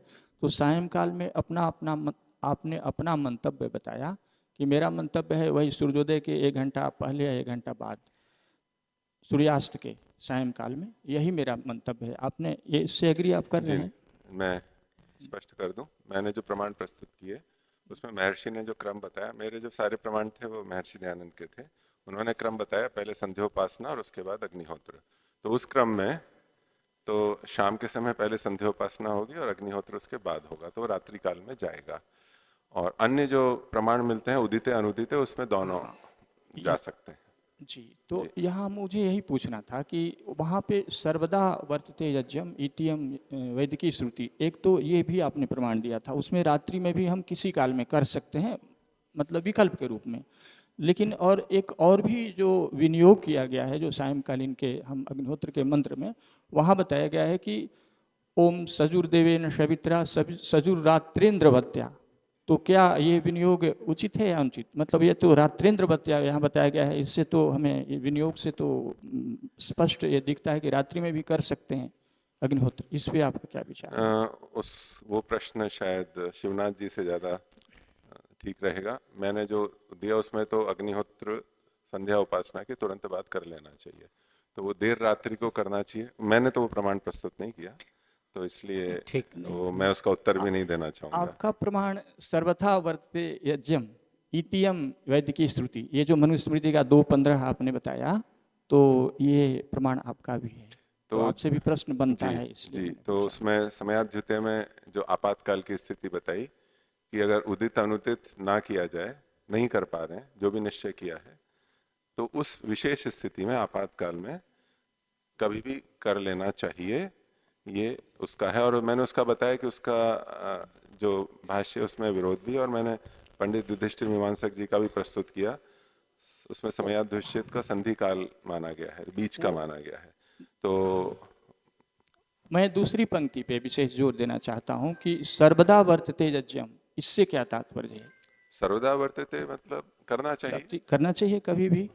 अच्छा, दूसरी बात, नहीं, ये विधि वाक्य नहीं है, ये विधि वाक्य नहीं कि हमेशा करना चाहिए, कभी भी कर सकते हैं, उस अर्थ में नहीं है। विकल्प के रूप में, विकल्प के रूप में तो कभी भी कर सकते हैं ना?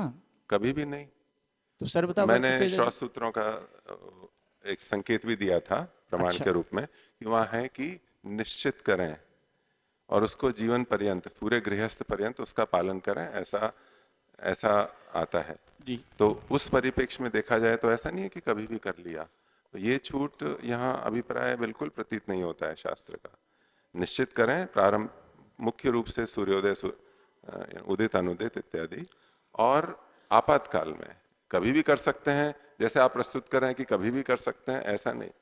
आचार्य जी, जो युधिष्ठिर मीमांसक जी ने स्रोत याग मीमांसा में बताया है कि उदिते ज्योति का मतलब सूर्योदय होने के बाद, अनुदिते ज्योति का मतलब जब रात्रि में नक्षत्र सूर्योदय होने वाला है पर रात्रि में जब नक्षत्र दिखाई पड़ रहे हैं उस काल को माना है, और समयाधुषिते को इस काल माना है कि थोड़ा सा माइक को दूर रखो, कि जब सूर्योदय भी नहीं हुआ है और अभी सारे नक्षत्र दिखने भी बंद हो गए हैं, उस काल को उन्होंने समयाधुषिते माना है। जी, और मैं दोहरा देता हूँ कि वहाँ क्या अर्थ है।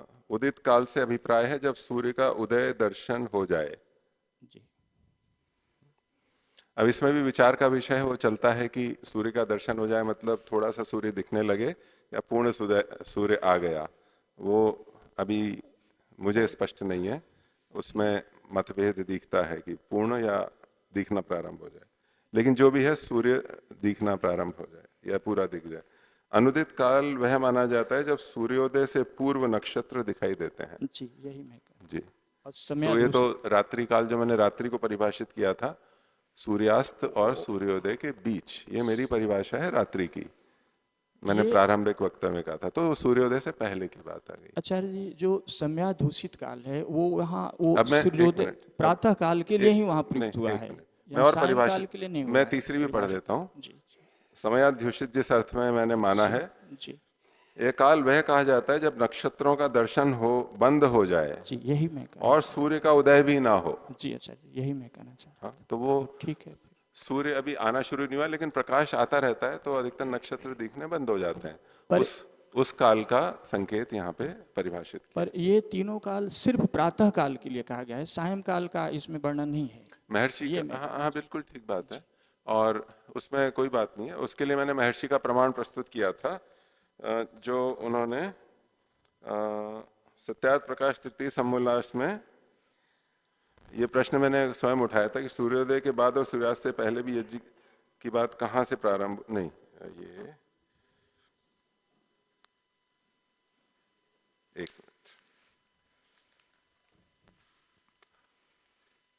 हाँ, मैंने ये प्रश्न स्वयं उठाया था मेरे वक्तव्य में कि क्या ये प्रावधान केवल प्रातः काल के लिए है, तो उसके उत्तर में अग्निहोत्र प्रकरण पंचमहायज्ञ विधि, उसमें महर्षि का कि इस प्रकार प्रातः और सायंकाल संध्योपासना के पीछे इन पूर्वोक्त मंत्रों से होम करके अधिक होम करने की जहाँ तक इच्छा हो वहाँ तक स्वाहा अंश से अंत में पढ़कर करते रहें, तो ये महर्षि का प्रावधान है।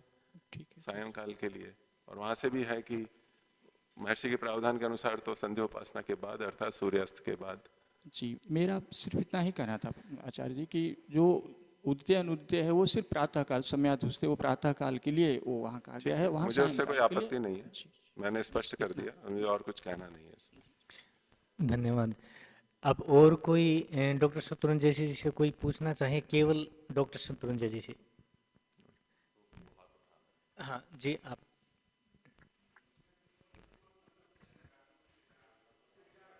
नहीं नहीं, अभी अभी नहीं। डॉक्टर साहब से अगर किसी को इससे संबंधित कोई बात पूछनी है तो अपना मंतव्य अभी नहीं रखें। ओम। रात्रि का जो निषेध काल है, ये ऋषियों का कारण ये लगता है कि रात को माइक चालू करिए।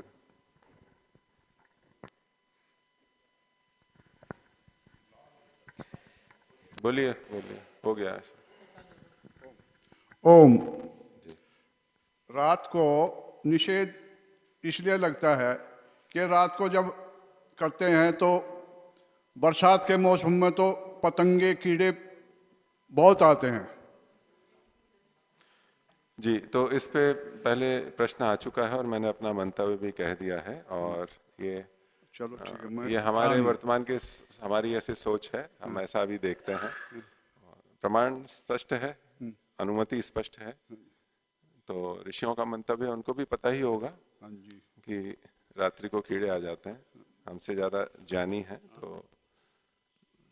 तो ये जानते हुए भी उन्होंने कथन किया है, तो स्पष्ट है। और वो समस्या मैंने बताई थी कि वो सूर्यास्त के समय आधा घंटे पहले से प्रारंभ हो जाती है। तो ठीक है, और आप में से जी। मेरा तीनों ही वक्ताओं से निवेदन है।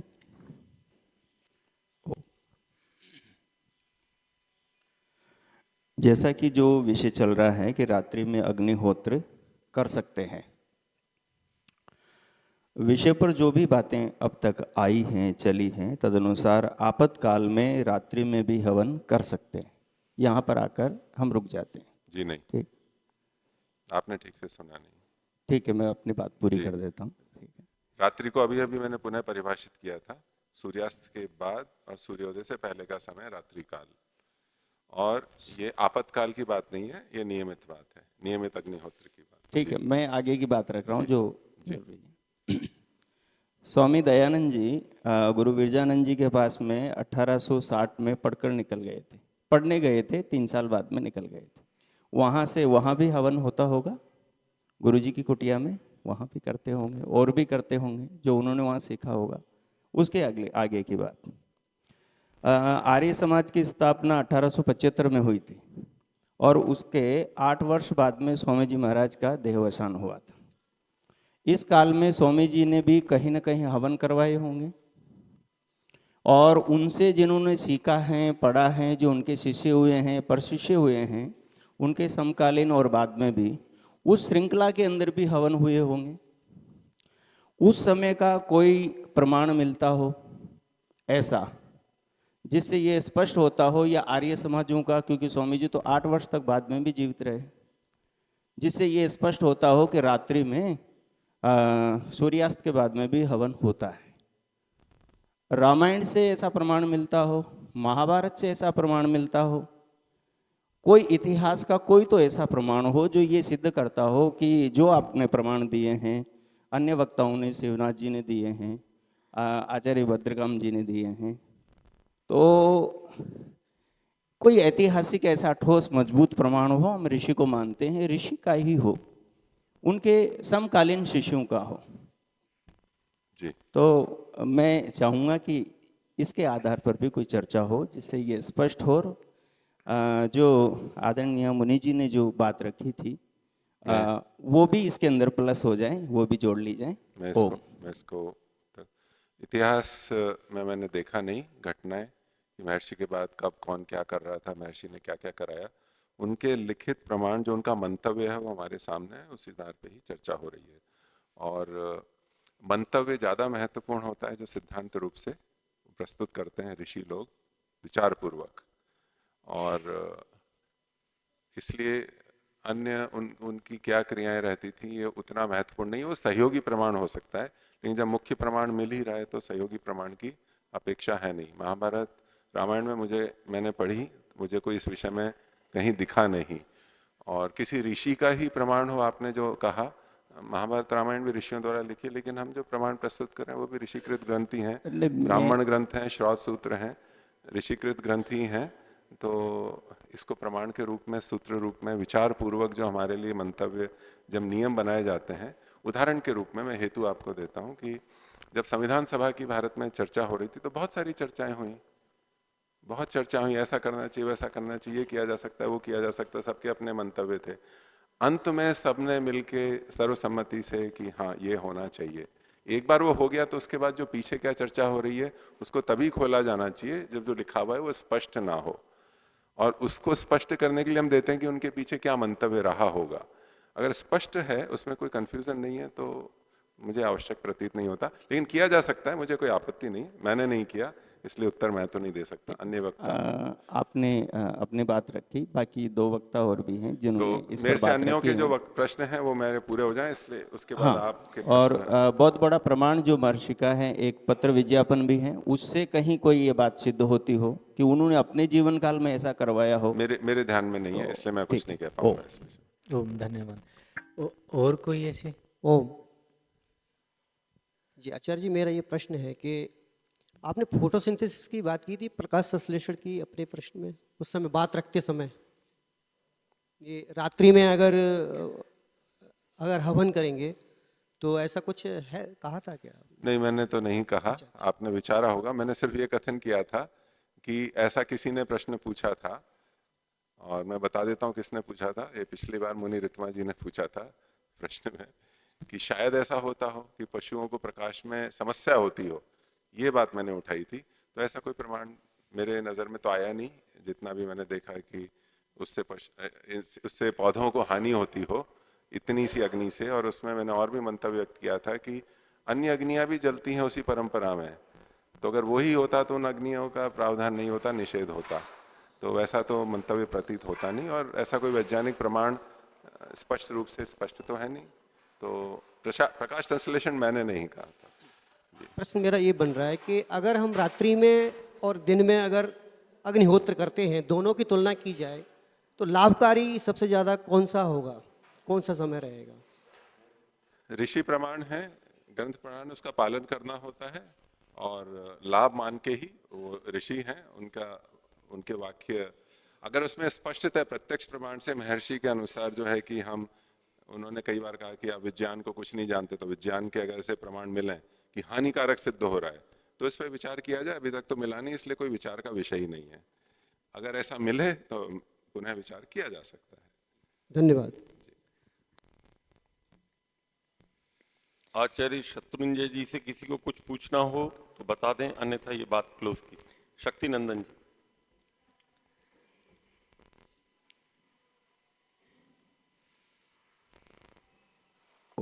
ओम।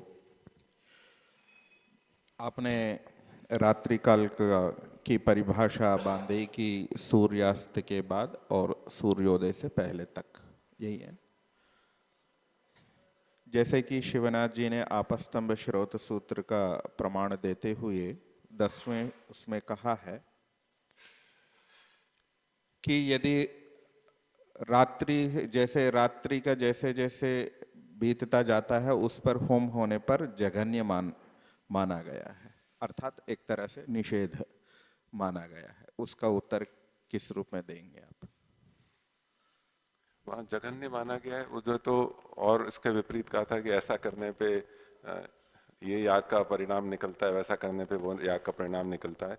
और जघन्य माना है उस स्थिति में, जितना मैंने श्रौत सूत्र जब पढ़ रहे थे उस समय समझ आया कि अगर हमने जो नियम निर्धारित किया है, निश्चय किया है, उसमें ना करके फिर अन्य करें तो उसको जघन्य माना, ऐसा मुझे स्पष्ट हुआ। बाकी जी, तो उसको जघन्य माना है कि बार बार बदलना, इधर उधर करना। जो न्याय दर्शन का प्रमाण था वो भी इसी तरफ संकेत हाँ, ठीक है। जो उदय होने से पहले अनुदिति जुहोति ये संकल्प करके वो फिर अतिक्रमण करता है, काल का अतिक्रमण, फिर वहाँ अर्थवाद की बात आई है। बस मेरा इतना ही पूछना है कि इस अपररात्र की बात है, फिर वैसे तो शिवनाथ जी से भी ये प्रश्न बनता है, ये प्रकरण मेरे हिसाब से ये अतिरात्र का प्रकरण है, अतिरात्र संबंधी है, फिर भी देखा जा सकता है प्रकरण। वो आप उनसे पूछिएगा। आप ने आप जी मेरे से आपसे ये बस यही है कि अपररात्र करने पर, क्योंकि आप सूर्योदय पहले तक संधि रात्रि काल ले रहे हैं, वहां अपररात्र का भी उल्लेख आया है। यदि अपररात्र होम करता है तो वहां जघन्य माना गया है। तो मेरा तात्पर्य तो वैसा है नहीं। मेरा तात्पर्य जो मैंने महर्षि दयानंद के प्रमाण से स्पष्ट किया कि सूर्यास्त के तुरंत बाद कर लेना चाहिए, बस मुझे इसमें कोई आपत्ति नहीं, किंतु बार बार थोड़ी देर पहले आपने ये जो रात्रि काल का आपने अपने हिसाब से परिभाषित किया है, उस पर मेरा प्रश्न उठा है, इसलिए पूछा। धन्यवाद। वो रात्रि मैंने परिभाषित की कि किस अर्थ में मैं रात्रि का प्रयोग कर रहा हूँ, और उसके बाद जो महर्षि ने कहा वो तुरंत बाद करने का कहा, तो वो देर रात तक और मध्य रात्रि इत्यादि तो निषेध ही हो जाता है।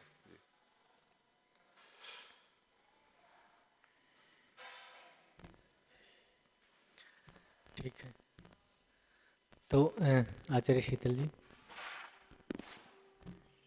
आपने जो रात्रि का समय माना सूर्यास्त से सूर्योदय, तो फिर उसमें संध्या काल किसको मानेंगे आप? क्योंकि संध्या काल शब्द यज्ञ के लिए जो आ रहा है, तो आप संध्या काल किसको मानते हैं? संध्या काल को जो परिभाषित किया है यहाँ पे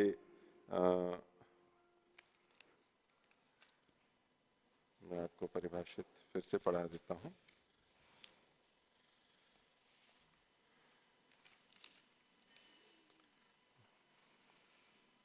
हाँ, वो जो समयाध्युषित की परिभाषा जो की गई थी उसमें लिखा है, वह कहा जाता है जब नक्षत्रों का दर्शन बंद हो जाए और सूर्य का उदय भी ना हो, तो प्रातः काल में तो ये लगेगा, तो वैसा ही सायंकाल का माना जाएगा, तो वो संधि काल है। और संधि काल का एक और बताया था कि वो 45 मिनट प्लस माइनस, मतलब सूर्यास्त से 45 मिनट पहले 45 मिनट बाद, लगभग 1.5 घंटे का समय, लगभग 1.5 घंटे का। तो अपना जो विषय है क्या रात्रि में अग्निहोत्र कर सकते हैं, तो इस रात्रि शब्द में आप संध्या काल को भी सम्मिलित मानते हैं? नहीं, ये संध्या काल के बाद का, संध्या काल के बाद। तो आपके हिसाब से फिर रात्रि में अग्निहोत्र कर सकते हैं कि नहीं? हाँ, कर सकते हैं। कर सकते हैं।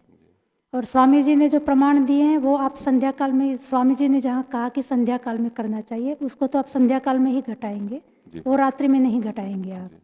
और लेकिन स्वामी जी ने जो संध्या काल कहा है उसमें सिर्फ अग्निहोत्र को नहीं कहा है, उन्होंने संध्योपासना और अग्निहोत्र, संध्योपासना और अग्निहोत्र हर जगह ये पढ़ा है, और ये भी पढ़ा है कि पहले संध्योपासना करनी चाहिए, तो फिर वो जो अग्निहोत्र जाएगा वो इस संध्या काल 45 मिनट प्लस माइनस के बाद जाना लगभग निश्चित ही है, उससे बचा नहीं जा सकता। तो क्योंकि आपकी दृष्टि से संध्या काल 1.5 घंटे का लगभग मान करके चलें, तो संध्या काल शुरू होते ही हम संध्योपासना 1 घंटा भी कर लें तो भी आधा घंटा बचता है संध्या काल में ही, तो संध्या काल के संध्योपासना के पश्चात भी अग्निहोत्र करेंगे तो वो भी संध्या काल में ही ये प्रमाण घट सकते हैं? हाँ, घट सकता है, संभव है, लेकिन उसको मैं एक बात ध्यान दिलाऊं कि ये भी वक्तव्य है कि महर्षि का अलग अलग दिखता है कि संध्या कहाँ करनी चाहिए, वन में जाके एकांत स्थान पे, जल पे। अब वो हर व्यक्ति का घर तो वहाँ नहीं होगा, तो महर्षि का क्या मंतव्य होगा वहाँ, तो उनको स्वीकार होगा कि वो वहाँ से लौट के आएंगे। दूसरी बात, उन्होंने कहा न्यून से न्यून 1 घंटा, वो न्यून से न्यून 1 घंटा तो 2 घंटे भी हो सकते हैं, अधिक से अधिक के भी प्रावधान है, तो उसकी भी संभावना बनती है, तो वहाँ निषेध नहीं माना जाएगा। सामान्य 1 घंटा ही करना चाहिए, ये महर्षि का कहीं वचन मिलता नहीं है, न्यून से न्यून 1 घंटा। सामान्य रूप से जो महर्षि के प्रमाण हैं अग्निहोत्र संबंधित, वो संध्या काल में, संधि काल में बता रहे हैं कि संधि काल में अग्निहोत्र कर लेना चाहिए, तो उन प्रमाणों के साथ संगति लगाते हुए, क्योंकि वो रात्रि में नहीं जा रहे हैं प्रमाण, तो इस दृष्टि से पूछ रही थी कि उसके साथ भी संगति हो और इसकी भी संगति हो। मुझे तो नहीं मिले, संधि काल में हवन अग्निहोत्र करना चाहिए। मैं फिर दोहराता हूँ, जहाँ जहाँ मुझे दिखे सत्यार्थ प्रकाश इत्यादि में, महर्षि के ग्रंथ में, वहाँ पे संध्योपासना और अग्निहोत्र ऐसा कथन है। मुझे सिर्फ अग्निहोत्र का मुझे मिला नहीं, अगर आप संकेत करें तो मैं पुनः देख लूंगा। अभी मुनि रितमा जी ने जो 2 प्रमाण प्रस्तुत किए थे, एक प्रमाण जो प्रस्तुत किया था कि दोनों काल से वहाँ तात्पर्य संध्या काल प्रसंग से आ ही रहा है, और संध्या काल में अग्निहोत्र करने की बात कही है, और दोनों जगह पे वो संध्या काल में ही है। उस संदर्भ में भी सिर्फ अग्निहोत्र नहीं है वहाँ पे, उसमें भी संध्या, और वो प्रकरण देखा तो संध्या और अग्निहोत्र की पर ही वो चर्चा संधि है। काल में करें ऐसा है, संध्या भी संधि काल में करें, अग्निहोत्र भी संधि काल का मतलब संध्या काल है। तो वो 2 प्रमाण सत्यार्थ प्रकाश के चतुर्थ समोल्लास और तृतीय समोल्लास दोनों में ही स्वामी जी की पंक्ति है स्पष्ट कि संध्या काल में संध्योपासना भी करें, अग्निहोत्र भी करें। और ये भी मंतव्य स्पष्ट है कि कम से कम 1 घंटा करें, तो उसका क्या करेंगे हम, या तो उसको निष्फल करेंगे। तो मेरा समाधान यही है कि वो भी हो और ये भी हो, और यह संध्या काल के बाद तक जा सकता है, ऐसा अर्थ लेना चाहिए। धन्यवाद मुनि जी। श्रद्धेय मुनि जी को माइक।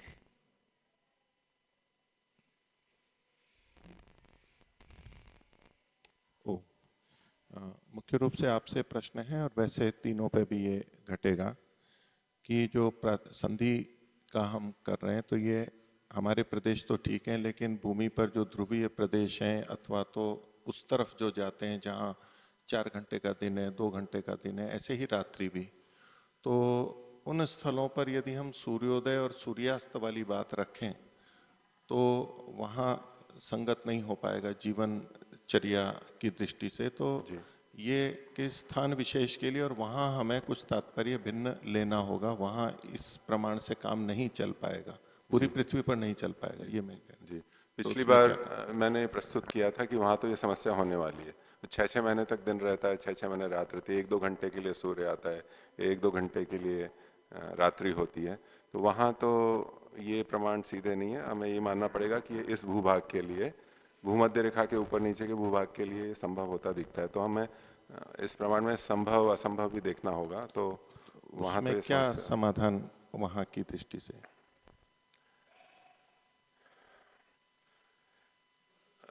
मैं इसमें मुसलमान लोगों से प्रेरणा लेके, जैसी प्रक्रिया में वो करते हैं कि ईद इत्यादि का वहाँ पे काबा में, मक्का में जो हो, उस हिसाब से तो वैदिक धर्मी भारत भूमि की तरफ देखें, अगर इस प्रमाण को वैसे वैसे ही करना है, और तो अन्यथा तो संभव नहीं है। वो तो उनके सोने का समय होगा, वहाँ तो दिन रात का कोई भरोसा ही नहीं है, और नित्य करना अवश्य है। तो या तो वैसे किया जाए समाधान के रूप में, या फिर ये नियम वहाँ लगेगा नहीं, वहाँ के लिए ऋषि का मंतव्य था नहीं, तो हम अपना मंतव्य बता सकते हैं। और महर्षि का जो यह भी मंतव्य है कि बार बार नहीं करना चाहिए, दिन भर कभी भी नहीं करते रहना चाहिए, तो वहाँ के भी ऑफिस टाइमिंग्स होते हैं, तो उसको रेफरेंस के रूप में ले सकते हैं कि भाई ये इनका दिन है, और उसके आगे पीछे हम थोड़ा आगे पीछे करके समाधान प्रस्तुत कर सकते हैं, ऐसा ही प्रतीत होता है। महर्षि का मंतव्य स्पष्ट है कि दिन में कर्तव्य कर्म करने चाहिए, उसमें बाधा नहीं आनी चाहिए, सुबह शाम करें। तो उस भाव को देखते हुए ऐसा कुछ समाधान निकालना होगा, ऐसा मुझे लगता है। तो आपका अभिप्राय जैसे कि जहाँ जब भी उठते हैं उसके बाद दिनचर्या निवृत्त होकर के और अल्पाहार से पहले कर लें, और सायंकाल अपना समस्त कार्य उचित कर्तव्य कर्म करके शाम के भोजन से पहले का जो समय है उस समय में कर लें, वहाँ ये नियम यही मानना पड़ेगा, क्योंकि उनके लिए तो समस्या है। महर्षि चरक पे भी आएगा कि भोजन कब करना, सूर्यास्त के बाद करना नहीं करना, तो मतलब क्या वो कब तक करेंगे भोजन, तो वो तो बड़ी समस्या है। तो वैसा ही कुछ समाधान लेना पड़ेगा व्यवहार की दृष्टि से। ठीक है, और कोई? बस, तो धन्यवाद आपका। अब मैं आदरणीय आचार्य भद्रकाम जी से निवेदन करूंगा, कृपया वो भी आए। समय कम है तो भद्रकाम जी से पूछने वाले कुल कितने व्यक्ति हैं, वो हाथ उठा दीजिए एक साथ। 3, और कोई नहीं, बस एक जी, पीछे आप आचार्य जी। ओ आचार्य जी नमस्ते। आचार्य जी आपने कहा कि अंत्येष्टि संस्कार एक यज्ञ के अंतर्गत आता होगा।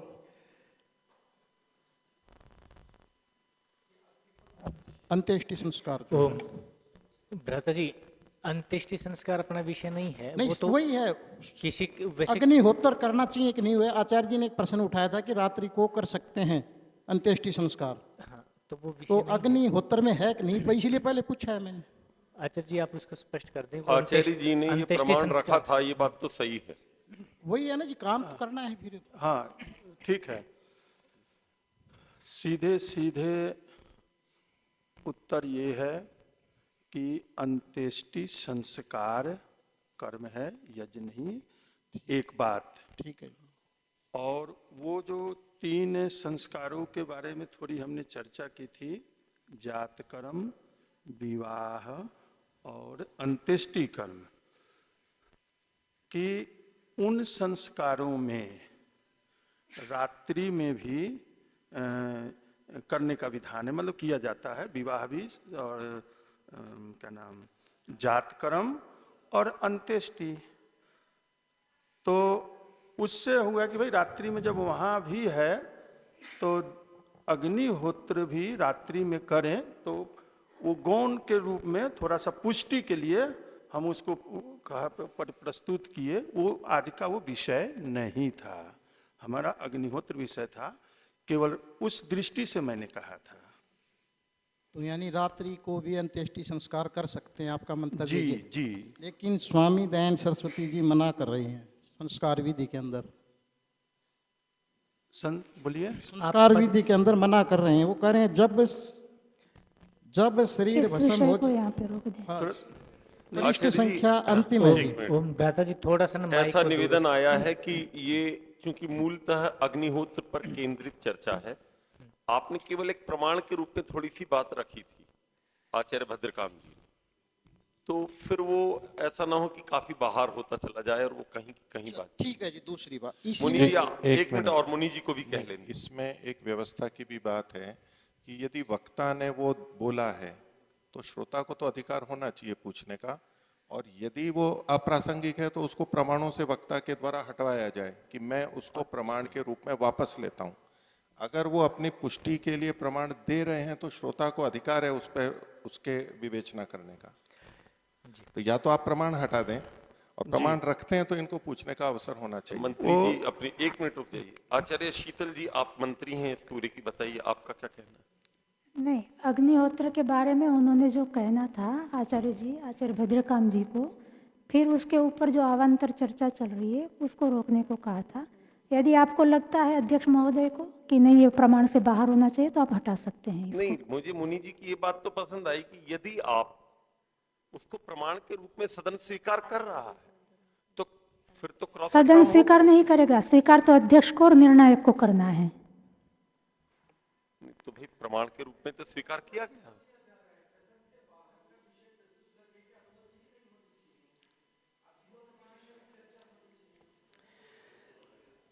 चलो जी इसको छोड़ो। दूसरा जो मोहन प्रश्न है वो देखो, गहराई में मत जाओ।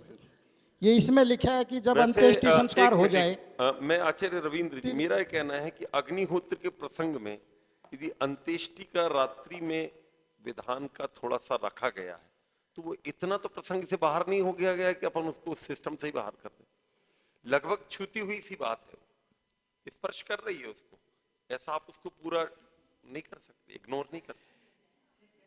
ठीक है, तो आप इस बारे को, आपकी बात ये वाली पूरी हो गई। नहीं, दूसरी ये शंका समाधान नहीं है उसका, तो संशय होगा। दूसरा ये है जी, जब हम ब्रदर थोड़ा सा माइक को ना जब हम वापिस आए घर पे, घर पर आकर के फिर यज्ञ करें, जब रात्रि हो जाए तो वो यज्ञ रात्रि को न करें, सुबह करें, तो इससे प्रमाणित होता है कि रात्रि को यज्ञ नहीं करना चाहिए। ये स्वामी जी का प्रमाण है संस्कार विधि के अंतिम पृष्ठ पर।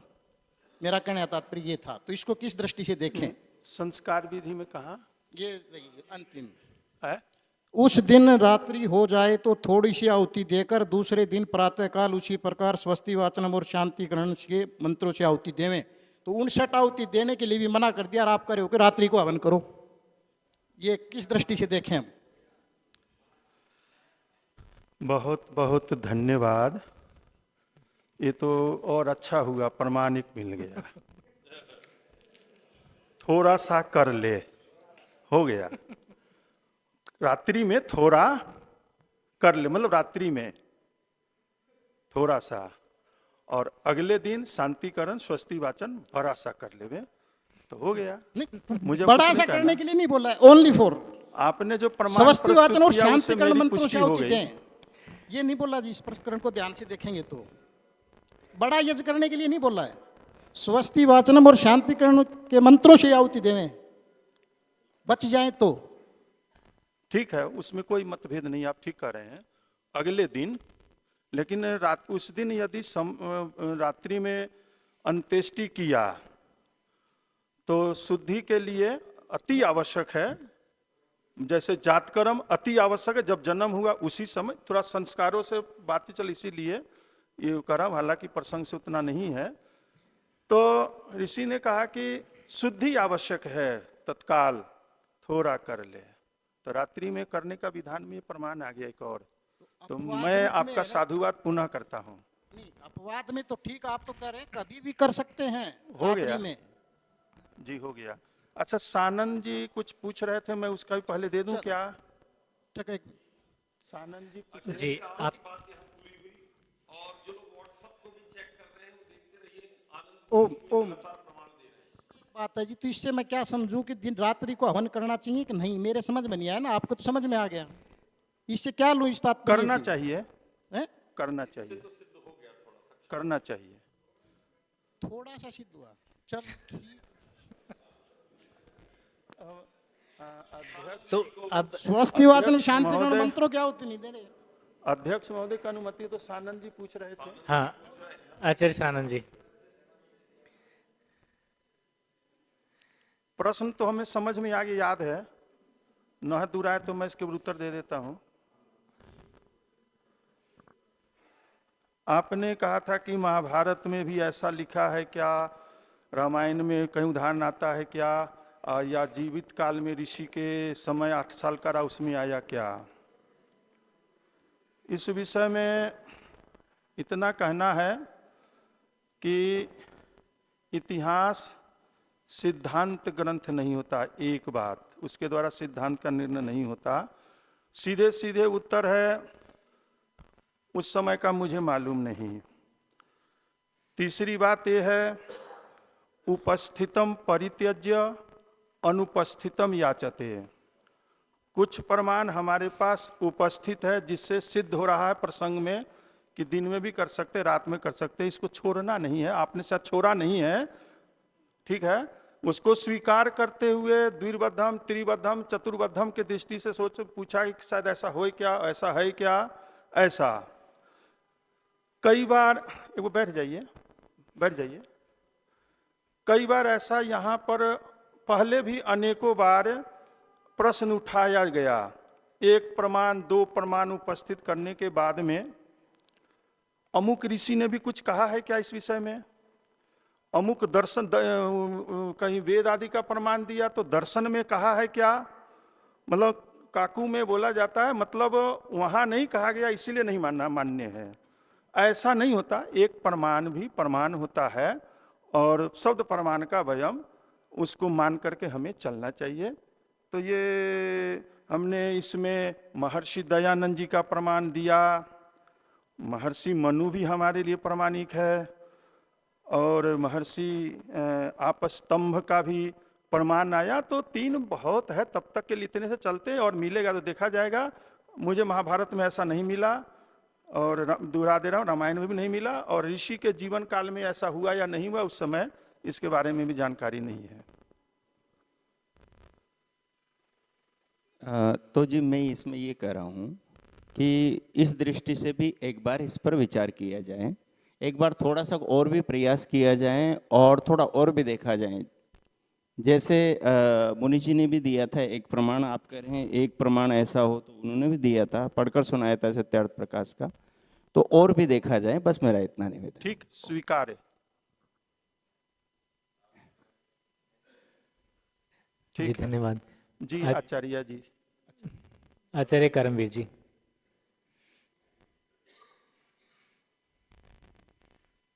ओम।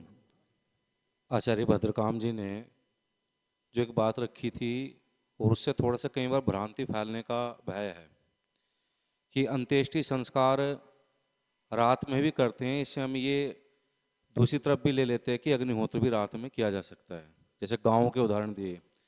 प्राय जो ग्रामीण लोग यहाँ पर बैठे होंगे परंपराओं से परिचित है, रात को अंत्येष्टि नहीं करते।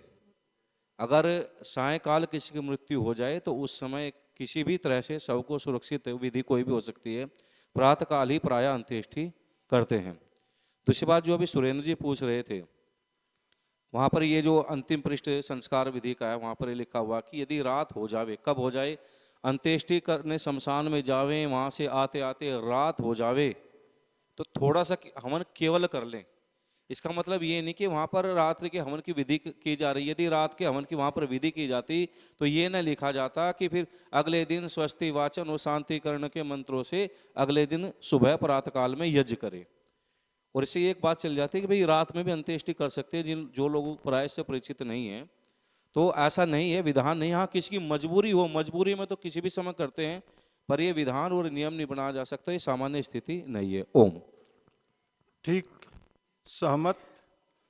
रात्रि में ही अंत्येष्टि करना चाहिए ऐसा विधान नहीं कर रहे, यदि लगा कर कह रहे हैं कि सपोज दैट रात हो जाए, करते करते बहुत लंबा समय लगता है, तो उस स्थिति में तो मतलब कि कुछ दिन में किया, करते करते रात्रि हो गई, समापन नहीं, मतलब उसके बाद में अब शुद्धि भी जरूरी, अंत्येष्टि का भाग वो भी है, तो अगले दिन तो गौण रूप से ये 1,00,000 बार में एक बार ऐसा हो सकता है, 1000 बार में एक बार हो सकता है।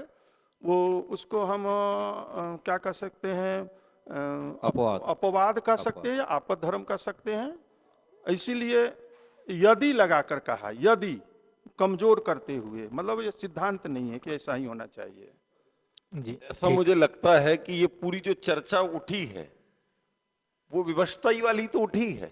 सामान्य रूप से कौन कह रहा है कि प्रतिदिन सुबह शाम रात के आप 9 बजे करिए, ऐसा तो कोई कह भी नहीं। अंत्येष्टि के विषय में जा रहा था कि रात्रि में अंत्येष्टि करते हैं, नहीं, अग्निहोत्र के परिप्रेक्ष्य में उन्होंने उस प्रमाण को रखा। हाँ, तो लेकिन वो भी तो एक कई बार भ्रांति फैलती है ना कि हाँ भाई रात में भी अंत्येष्टि करते हैं, वहाँ कोई विधान नहीं है जी।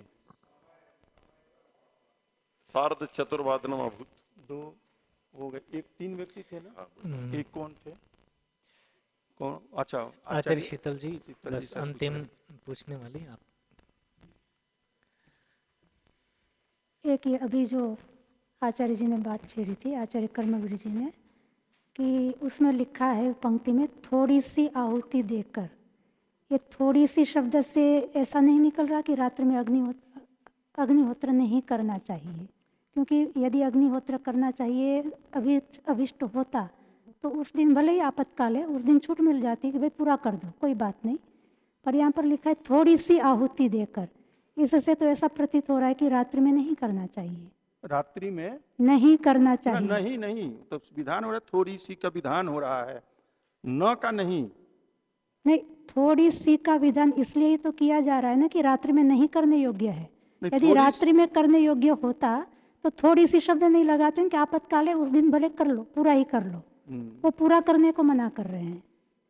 यदि विधान होता रात्रि में कर सकते थे तो आपातकाल में पूरा करने की अनुमति देनी चाहिए थी। ठीक बात है, पूरा नहीं किया, लेकिन थोड़ी सी करने का विधान कर दिया, मतलब थोड़े से रात्रि में कर ले, और अधिकांश तो दिन में ही होता है। थोड़े से मतलब शुद्धि जरूरी है, ये नहीं कि हम न करें, क्योंकि वहाँ पर जहाँ पर मृतक शरीर रखा जाता है, और हम लोग जानते हैं जब शरीर से जब निकलता है तो वहाँ बहुत मलमूत्र आदि भी निकल जाता है कई बार, और बड़ा शुद्ध हो जाता है, विषैले गैस भी होते हैं, रोग के भी कीटाणु होते हैं। तो इस दृष्टि से मेरे ख्याल में है, ऋषि ने कहा कि थोड़ा सा तो करके वहाँ शुद्धि जरूर कर दे, और विशेष अगले दिन करे, मतलब मना नहीं हो रहा कि नहीं करना, ऐसा नहीं है। हाँ, थोड़ा सा विधान है। अंत्येष्टि में क्योंकि अशुद्धि हो चुकी है, अंत्येष्टि वो संस्कार जब कर रहे हैं शव के कारण, वो आपने भी स्वीकार किया कि वो गंदगी के कारण वो थोड़े से करने की अनुमति दे रहे हैं। वास्तव में वो भी नहीं करना चाहिए, नहीं क्योंकि करना चाहिए, नहीं, वो गंदगी क्योंकि फैली हुई होती है, इसलिए करना पड़ता है।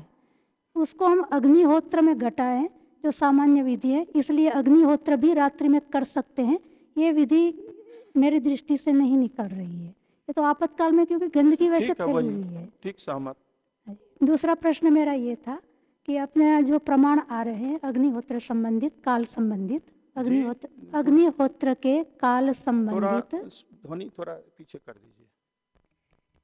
अग्निहोत्र के काल संबंधित जो प्रमाण सामने आए हैं उसमें सायंकाल शब्द, संधिकाल शब्द, प्रातःकाल शब्द, ये 3 शब्द चल रहे हैं। संधिकाल कहें चाहे संध्या काल कहें, तो ये सायंकाल, प्रातःकाल और संधिकाल अथवा तो संध्या काल, ये सब पर्यायवाची हैं या इसमें कोई भेद भी है? भेद है, तभी तो अलग अलग हुआ है। आप क्या भेद मानते हैं? संधिकाल में करना चाहिए अथवा सायंकाल में करना चाहिए? एक कहीं पर अभी याद तो नहीं है, कहीं पर पढ़ा था प्रातः काल के भी 4 विभाजन हैं, शायद या काल गणना प्रकरण में प्रातः काल के भी 4 विभाग, सायंकाल के भी 4 विभाग, और कहीं कर्म कांड के ग्रंथ में भी इस प्रकार की चर्चा आई हुई है। प्रातः समन आता है ना, कहीं जहाँ प्रकरण आता है प्रातः समन, मध्य दिन समन, सायं समन, उस प्रकरण का जहाँ किसी ग्रंथ में है चर्चा, फिर प्रातः समन के भी 4 किए, 4 प्रकार के उसके विभाग करके 4 प्रकार की आहुति का 4 प्रयोजन भी बताया होगा, शायद आपको याद होगा, और मुझे तो भी याद नहीं कहाँ पर है ये। तो कुछ विभाजन किया है। वो विभाजन चाहिए कि सायंकाल कब से कब का माने, मोटा मोटा ही सही। संधिकाल, सायंकाल में क्या भेद है, संधिकाल, प्रातः काल में क्या भेद है?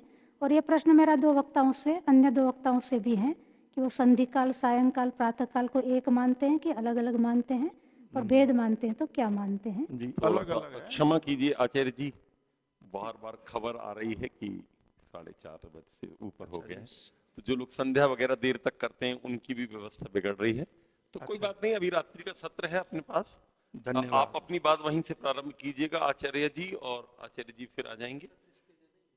आज रात्रि काल में तो सत्र हमारा 63 वर्ण वाला हम चलाएंगे, दूसरा सत्र आएगा। ये सत्र हम कल 9:30 बजे चलाएंगे। अच्छा, रात्रि का सत्र थोड़ा बदल जाएगा, जो इसमें 63 वर्ण का और आकाश संबंधित 2 प्रश्न दिए हुए हैं, तो पहले वो वाला आज रात्रि काल में चलेगा, इसको हम कल सुबह चलाएंगे 9:30 बजे। जी ठीक है, सभी मिलकर के एक बार ओम का उच्चारण करेंगे।